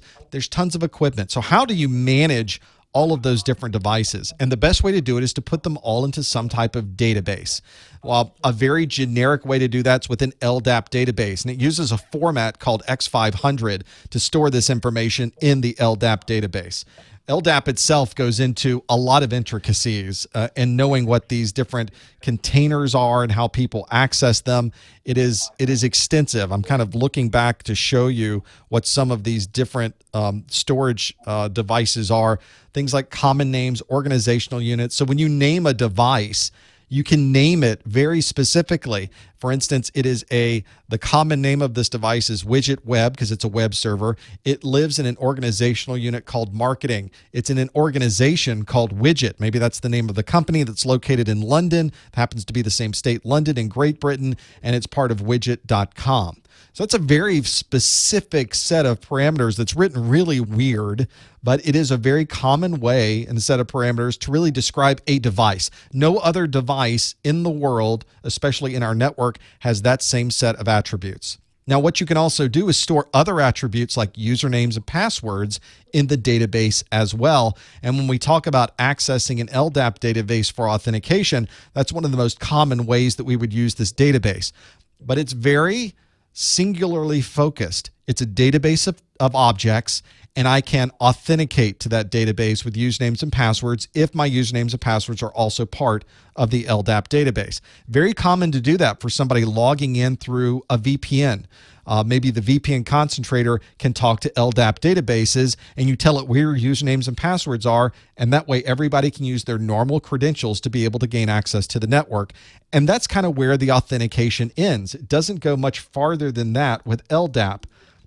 But obviously on our networks today, like with Microsoft Windows is a great example of that, and most people's networks are Microsoft Windows active domain networks. You get into these scenarios where you log into the domain. You're not really logging into a server. You log into one place, and for some reason, somehow, you now have access to all of the things that you would normally need. You have access to all the servers that are normally associated with your login. You have access to all the printers that you would normally have access to. You have access to everything, and you don't have to keep putting in a username and password constantly. And the reason that happens is that you have Kerberos. Kerberos is a very nifty way, really, to provide this access because you log in one time, and now you don't have to re-authenticate to everything else that's in the network. It's so seamless, too. The end user doesn't even know this is happening. In fact, if you never knew that this existed, All you knew is that you log in and suddenly I'm in the accounting department and I have access to all of my accounting servers. I have access to all my accounting printers. I don't have access to shipping and receiving. I don't have access to the marketing department. I only have access to what's specific to me because of Kerberos. And when you're logging into the Windows domain, you're really logging in with Kerberos. It's able to do this because it's effectively handing you a golden ticket that's specific to you. Thank you, James, for authenticating. I'm going to give you a ticket that's just for you. And whenever you need to go anywhere on the network, you present them with this ticket, they'll recognize you as James, and they'll give you the access that's appropriate for you. And that's why Kerberos has really become so popular in Windows, is because that's a great way for this to work. I log into the domain, the Kerberos server, which is really my Active Directory server, behind the scenes gives me my personal magic ticket, and now I can take that golden ticket wherever I want, present it to the services I'm trying to gain access to, and now I can gain the access without having to do anything else behind the scenes. It's really quite remarkable. It's one of those types of systems that makes me realize it's amazing it works at all. It's like magic. And as you can tell by the description, it goes well beyond just a simple database of objects that LDAP might be. It's a whole mechanism of databases and being able to present these tickets, and it's all done with a series of encryption. And my Kerberos video goes into a lot of detail about the process. It's almost difficult to follow if you don't have a good understanding of private and public key pairs. But if you've got that and you can follow it, you understand how that magic ticket really, really works. And it's quite remarkable, Noel. Gotcha. Hopefully that's giving you a little bit of insight and a little bit of detail on authentication methods. You will find on most normal or organizational networks that they are almost all Microsoft Windows Active Directory networks, and they are almost always using Kerberos to log in with your Windows front end. And what you'll also find is anything that is not Windows related, you may be logging into a VPN server that's not a Windows server. Maybe you're logging into a firewall VPN, and that firewall is certainly not made by Microsoft. The firewall's talking to the Active Directory server database and trying to get information from that database, not necessarily through Kerberos. It's very commonly using LDAP. So your Microsoft Active Directory database that is authenticating people one way for Windows may be authenticating through LDAP for other things. And it may be authenticating through Radius for other things on top of that. So it's very commonly to see these used multiple ways depending on the application. Hopefully that's helped you out with some of those things. Noel, does that make sense? Yes. Did that make sense? It's a real question. Yes, they're the ultimate arbiter in this particular case of what's going on. Noel, thanks for calling, and good luck with everyone's studies. Thanks for calling in. There's so much to go through with authentication. I mentioned being in the industry, having to work with all of these different technologies. I would set up a firewall. The firewall had to talk to Microsoft, and it had to talk to Cisco's servers as well for authentication. So you end up having to talk to Microsoft with LDAP.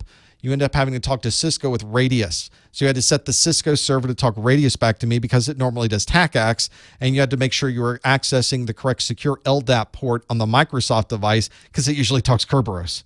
Because my device at the time didn't talk Kerberos and it doesn't talk TACACS, I had to find other ways to talk to those devices. So it's usually a mix and match to be able to make that happen. Let's go to the 229 area code. Are you there, caller? What's your name? Yes, hello, my name is Renee. Hi, Renee. Thanks for holding on so long. No problem, listening and learning. What can we do for you? Quick question. I'm a network consultant right now, and I was just wondering, is it ideal or smart to do a DMZ and port forwarding at the same time? This is a scenario in somebody's business. It's in somebody's home. What is the ideas behind that? Well, primarily it's for Xbox. Most people when they play, especially on Xbox Live on online multiplayer, a lot of people, if they don't open up their ports, they could either get kicked off or they can't hear in their headset, which is on that issue. Yep. So a lot of people they want to open up their ports and it's open, but they still have issues. So is it also smart to do a DMZ? even if their ports are open? This is something near and dear to my heart, Renee, because I have my Xbox One and I struggle with this issue. This is actually a bigger problem, not really at home so much, because you can set up UPnP between your Xbox and your router to be able to set these ports up dynamically and open up the lines to your Xbox. But most often, you're having to set up a port forward to be able to get to your Xbox. Now, as you mentioned, you could put your Xbox in the DMZ. I think that presents a number of challenges itself. To have complete internet access to your Xbox is probably a bad idea for a number of different reasons, not necessarily for hackers, but certainly for somebody doing denial of service on your Xbox, which you don't want when you're in the middle of a Call of Duty session and you're trying to get that last kill in. It's incredibly important. The way around that is to put it behind your firewall. But of course, as you found, there are problems with NAT on this single device and setting it up. Most of the time you're okay, but there are scenarios, especially when you have more than one Xbox behind your firewall, you have to set up a static NAT, or as many of these routers call it, a port forward, where you're telling someone, if you're coming from the internet and you're coming into this device on this port number, go to this Xbox. If you're coming from the internet on this particular IP address and port number, go to this other Xbox that I happen to have. And if you're in an environment like a school system that you'll run into, like colleges and universities, where the students are on the internal network, they have their Xboxes and their PlayStations and their other devices, but they're not in the DMZ. There's no way you're going to put those devices in the DMZ because that's probably in another building. And you can't set a bunch of static routes or static NATs to all of these different devices. It becomes more of a challenge. At home, it's a little easier. Whenever you open up a static NAT or port forward, depending on what you want to call it, from the outside, you are effectively poking a hole in your firewall. And you're saying anytime anybody comes into this firewall on this IP address to this port number, we are absolutely going to allow them access to inside of our network to this IP address on this port number. Now, it's a very tiny hole we're making, but it's still a hole through the firewall that's always going to be there. So you have to be very diligent about making sure that your Xbox is the only thing on that particular IP address, and it's the only port number that you're going to allow through. If that Xbox moves and somebody else takes that port number, then somebody might have access to at least that IP address. Somebody might have access to that port number on the inside of your network. You don't want that to happen either. There is a number of tools you can use on your network to configure this and make sure it's configured properly. And I think in most cases, having the port forward and having it just to an Xbox, you're probably okay, because nobody's really found a way yet to get through your firewall onto the Xbox and then find a way to hop around your network once they're connected to your Xbox. If somebody was to find a vulnerability like that would allow that access, we would obviously not recommend anybody perform that particular thing. But that's your concern. That's why people say, I don't want to set a port forward that's going to be up and running 24/7, because if somebody someday finds a way to get off of my Xbox and into the rest of my internal network, they effectively have full run of the place. So that's not necessarily what you want to do either. But right now, it's pretty safe to do a port forward to a gaming system because it's such a closed environment. It's a purpose-built appliance, and nobody's really been able to take advantage of a port forward from those devices. And it's a very easy way to make sure your NAT is always going to work properly. You'll be able to hear things on both sides. You are going to have that natting set up very strictly, as they say, so that it's a one-to-one relationship to the outside, and you're able to access and participate in as many multiplayer games as possible. So I would do the port forward if it was my network, and I would have no problem and no concern doing that at the moment, if that helps. Okay. All right. I understand. Thank you so much. Thanks for calling, Renee. No problem. There's the gaming systems themselves. When you get into large environments like with colleges and universities, it's a bit of a problem because there's such a specific kind of NAT that needs to happen, and you can't set up more than one of those on a single network. Well, obviously in a university or school, there's a lot more than a single Xbox or a PlayStation device. So it becomes a little bit more of an issue in getting these multiplayer sessions going. It's just not the best environment for doing this. and working through it. Let's go to the 613 area code. Thanks for holding, caller. What's your name? Hi, it's Cliff calling. Hey, Cliff. Thanks for calling. What can we do for you? I just have a quick question. I just recently downloaded the Security Plus exam objectives.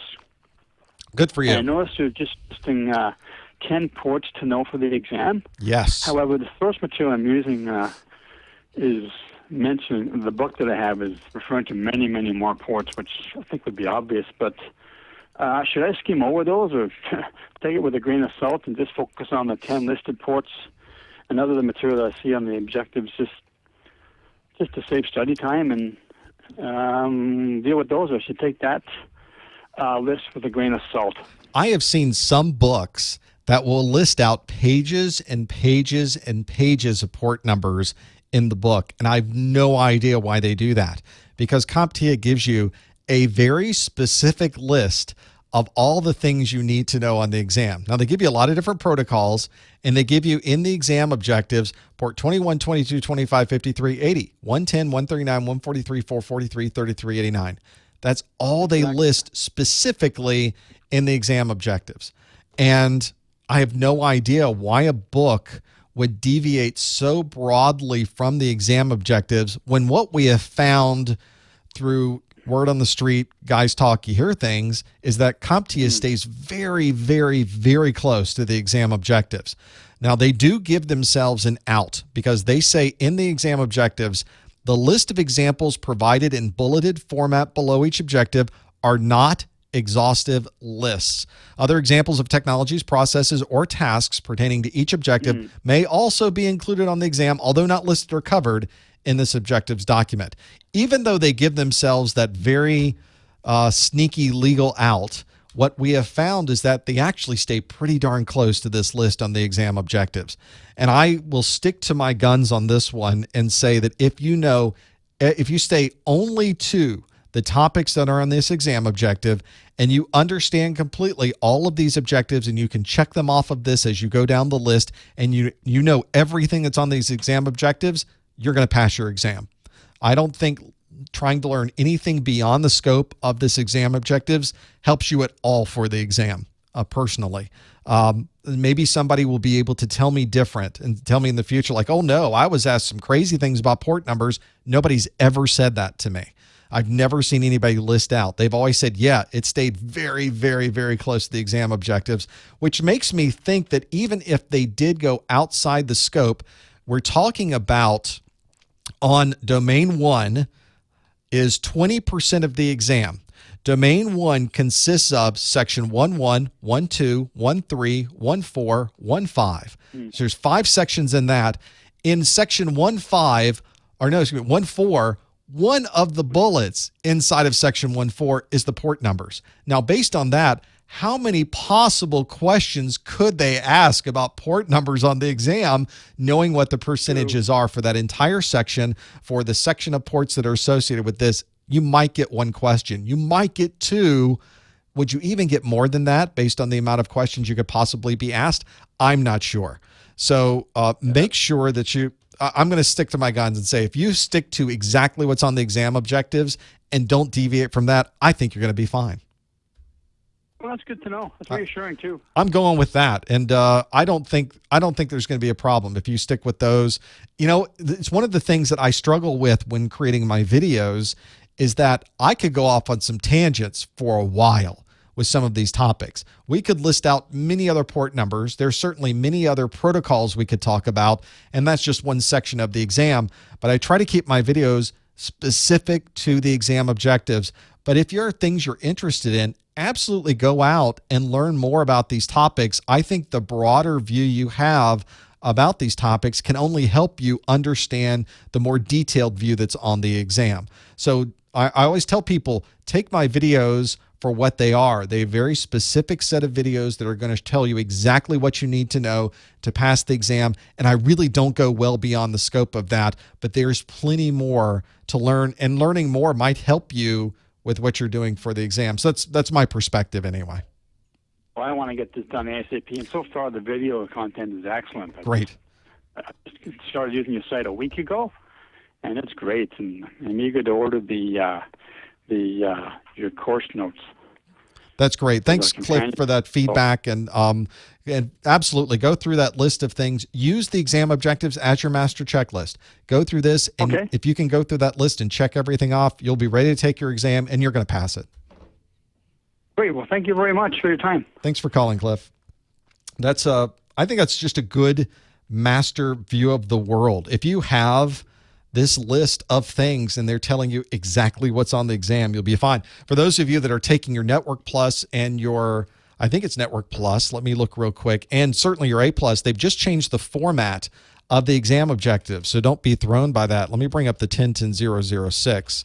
I think I saw that one changed as well. Let me bring it up. The A Plus was changed a bit. They changed the way it looks. So for instance, the Security Plus is not like this yet. This is the Network Plus exam objectives now. This is the same for the A Plus. It's a different format on the exam objectives, but the objectives themselves, although they look different, have exactly the same text. I'm not wild about the format now because they've taken section 1.1 and they've taken all these bullets, which is great when it's single bullets, but they tend to take bullets and they have sub bullets within them. Let me bring this a little bigger for those of you watching on the smaller screen. So for instance, under DNS, there's a set of sub bullets within DNS that's with a dash.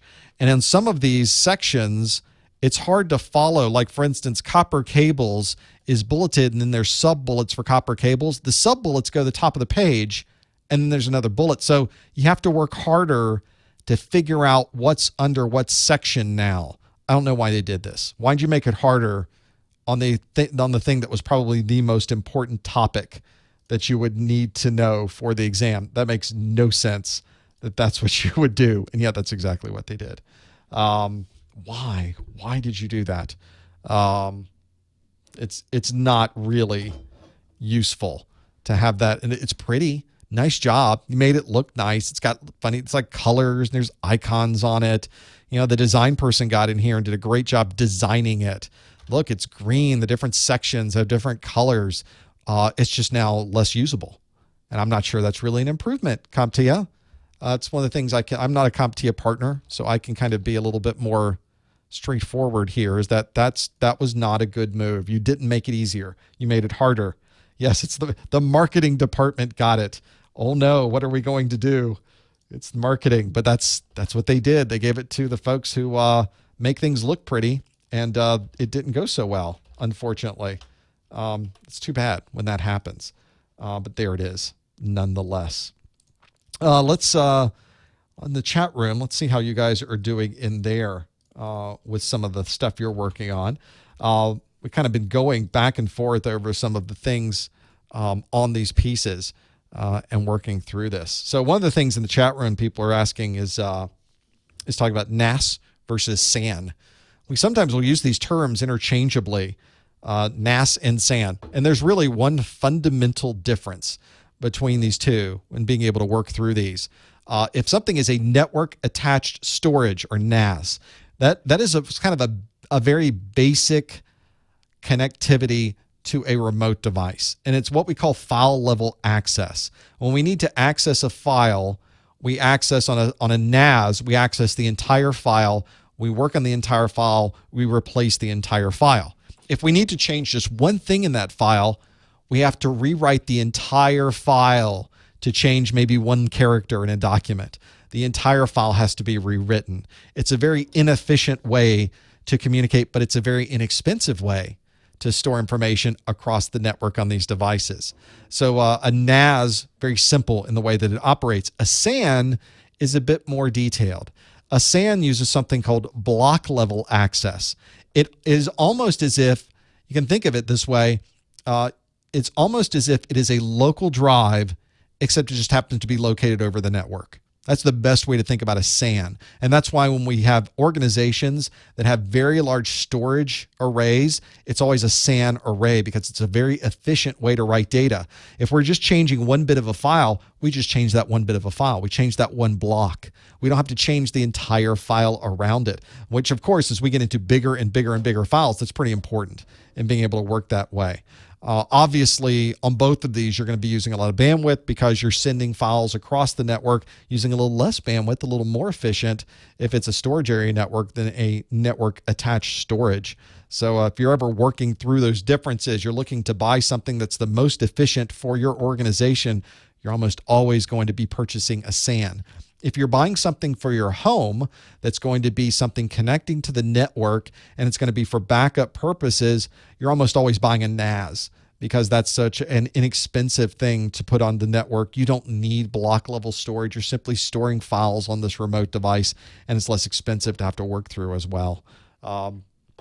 It's one that it just depends on what your application is, how it applies, what the requirements are, and how you want to work through them. That's what I always think about whenever I'm trying to buy something for the things that I work on my network. It's pretty important to find the right thing for the job.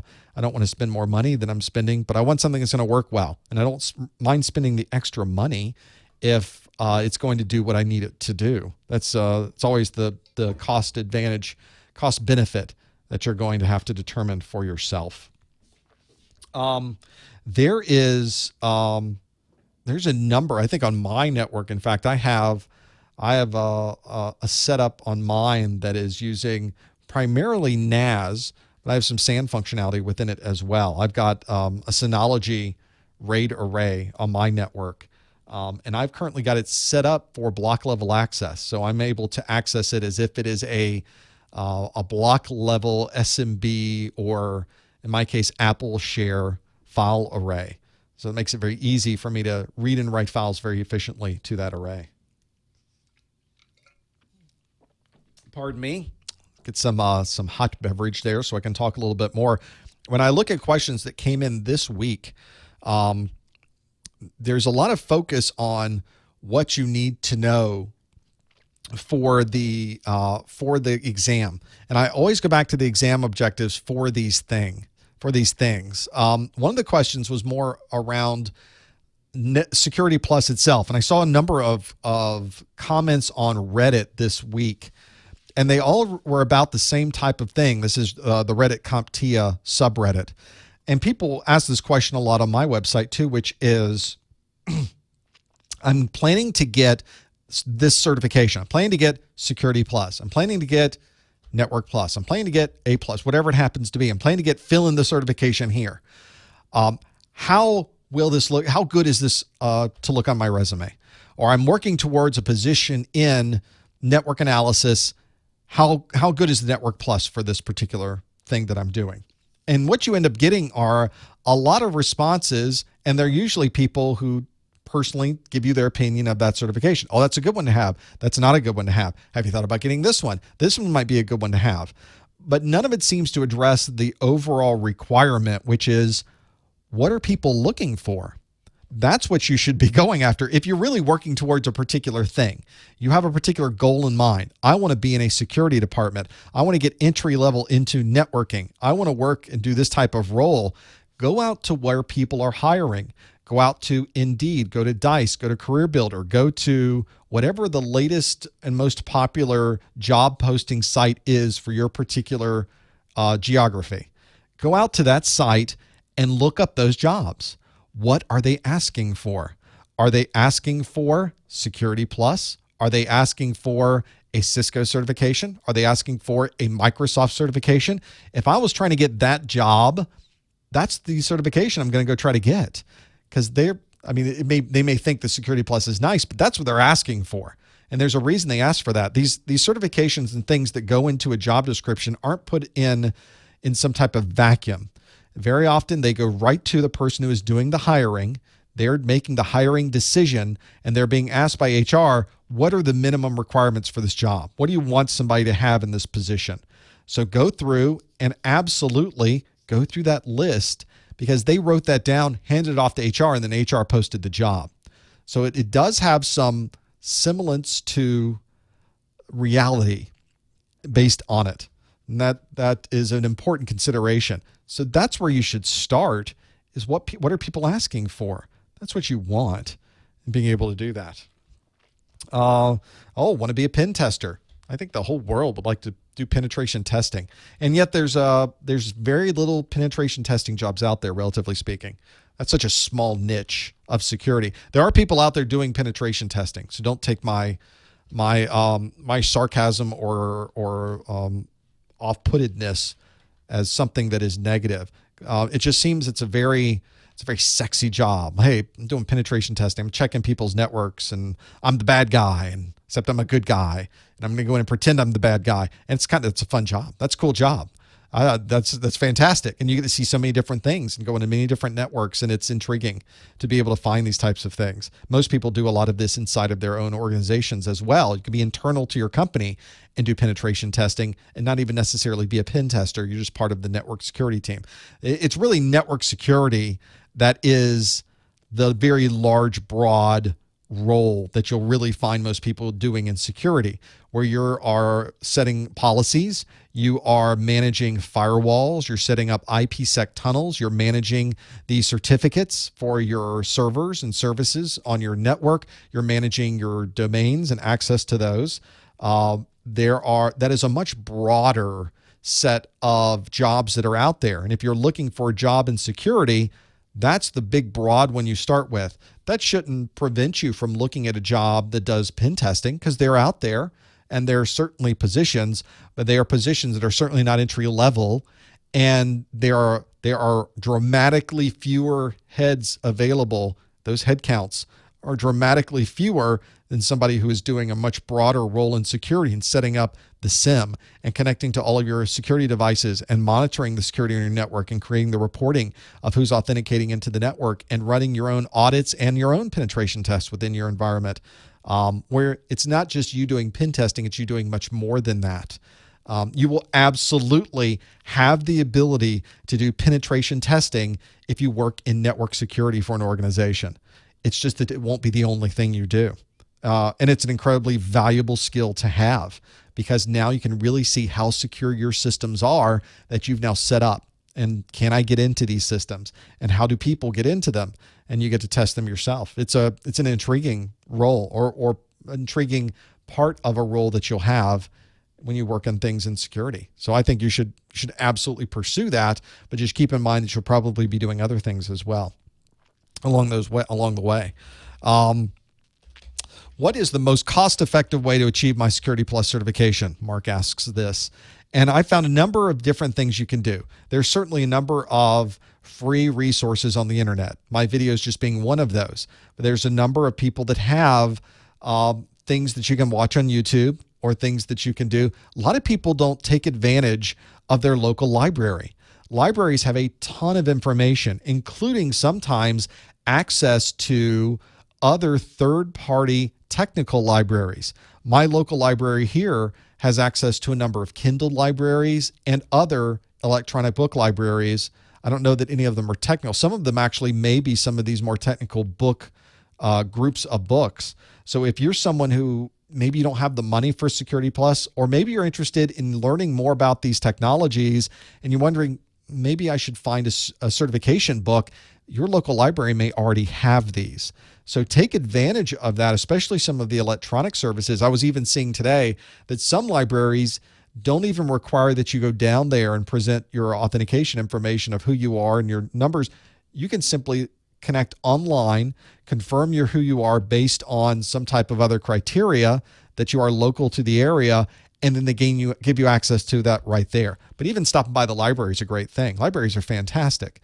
Go in, they got books, they got magazines, you can check out videos. You should always take advantage of those as well. And sometimes they even have some great resources for technical books and materials that you can use for these. That's a great way to get a Security Plus certification and spend as little as possible. Yeah, for instance, Safari Online is a very good example of technical materials that might be available through your local library.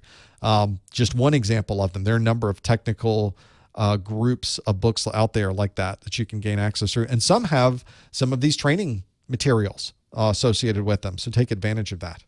I think it's very good. Last question of the day in the chat room. I spoke about Python in a previous study group in the context of SDN. Yes, Python used extensively on SDN, the software-defined networks. Do you have tips on how to get some experience using Python in the network management capacity? I don't. There are a number of how-to-learn Python websites out there that have been pretty good. I haven't gone through any of them myself, but a number of people in the chat do speak highly of them. And this is the 24/7 chat that we just have on my website all the time. It's not that Python wasn't being taken seriously. It's that nobody was using it for anything. And now that SDNs are becoming a lot more mature and organizations would like to take advantage of some of the technologies in an SDN, what they're finding is they're setting up these SDNs. And one of the keys with software-defined networking to really gain the value is the automation of it.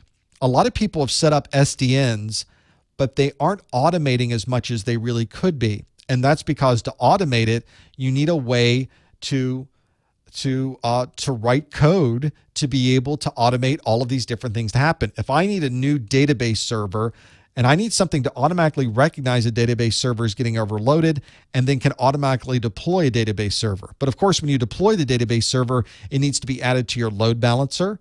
You need to add it to a firewall. You need to make sure that if that database server actually needs other storage devices, that those storage devices are allocated properly. You can't just turn on a machine. There's so many other things to be able to do that.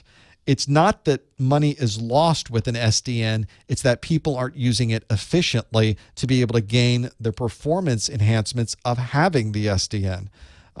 That's really the key. Okay, so people say Code Academy, which has been around for a long time, pretty good starter for Python. That might be a good choice for you. And I like Code Academy for everything, it seems. So I would bet they probably do have a good Python piece. The part that's doing that automation is, generally speaking, it's Python. Now, I've seen the automation being done with other types of programming languages as well, or interpretive languages as well, like Perl. But it seems that everybody's really focusing on Python for some of the advantages that it has. So Python's pretty good. The SDN maturity that is going on right now, and this is going to take a long time to really see where SDN goes and what we're able to do with it. But it looks like everybody's really focused on Python as being the type of language that's really going to drive that. So if you get an SDN, a lot of the SDKs, the software development kits and scripts that are already written are probably going to be in Python, so it's probably going to be useful. So it's one of those things where we started using Python, it became really well now I need to use Python because we're already using Python. You see how that happens? That's really, really useful to have that there and really being able to use it. I think so as well.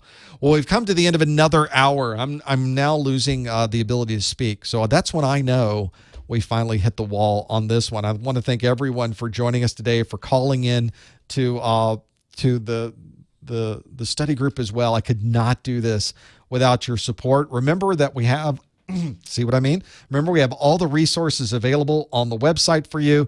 You can always find out more about what we're doing here by going to professormesser.com/something, and you will certainly find out. Remember that the study guides, the course notes are available at professormesser.com/securitycn. Don't forget about your free hour of labs at professormesser.com/seclabs. And of course, I wouldn't be able to do this without any of you being here as well. Thanks for joining us in the study group. I hope that you've been able to get something out of it. We'd love to have you back next time as well. Be sure to check the website calendar for the next study group that we're doing. I love doing these live events. It's great to have you here, and we'll see you next time on the Security Plus Study Group. Thanks, everyone.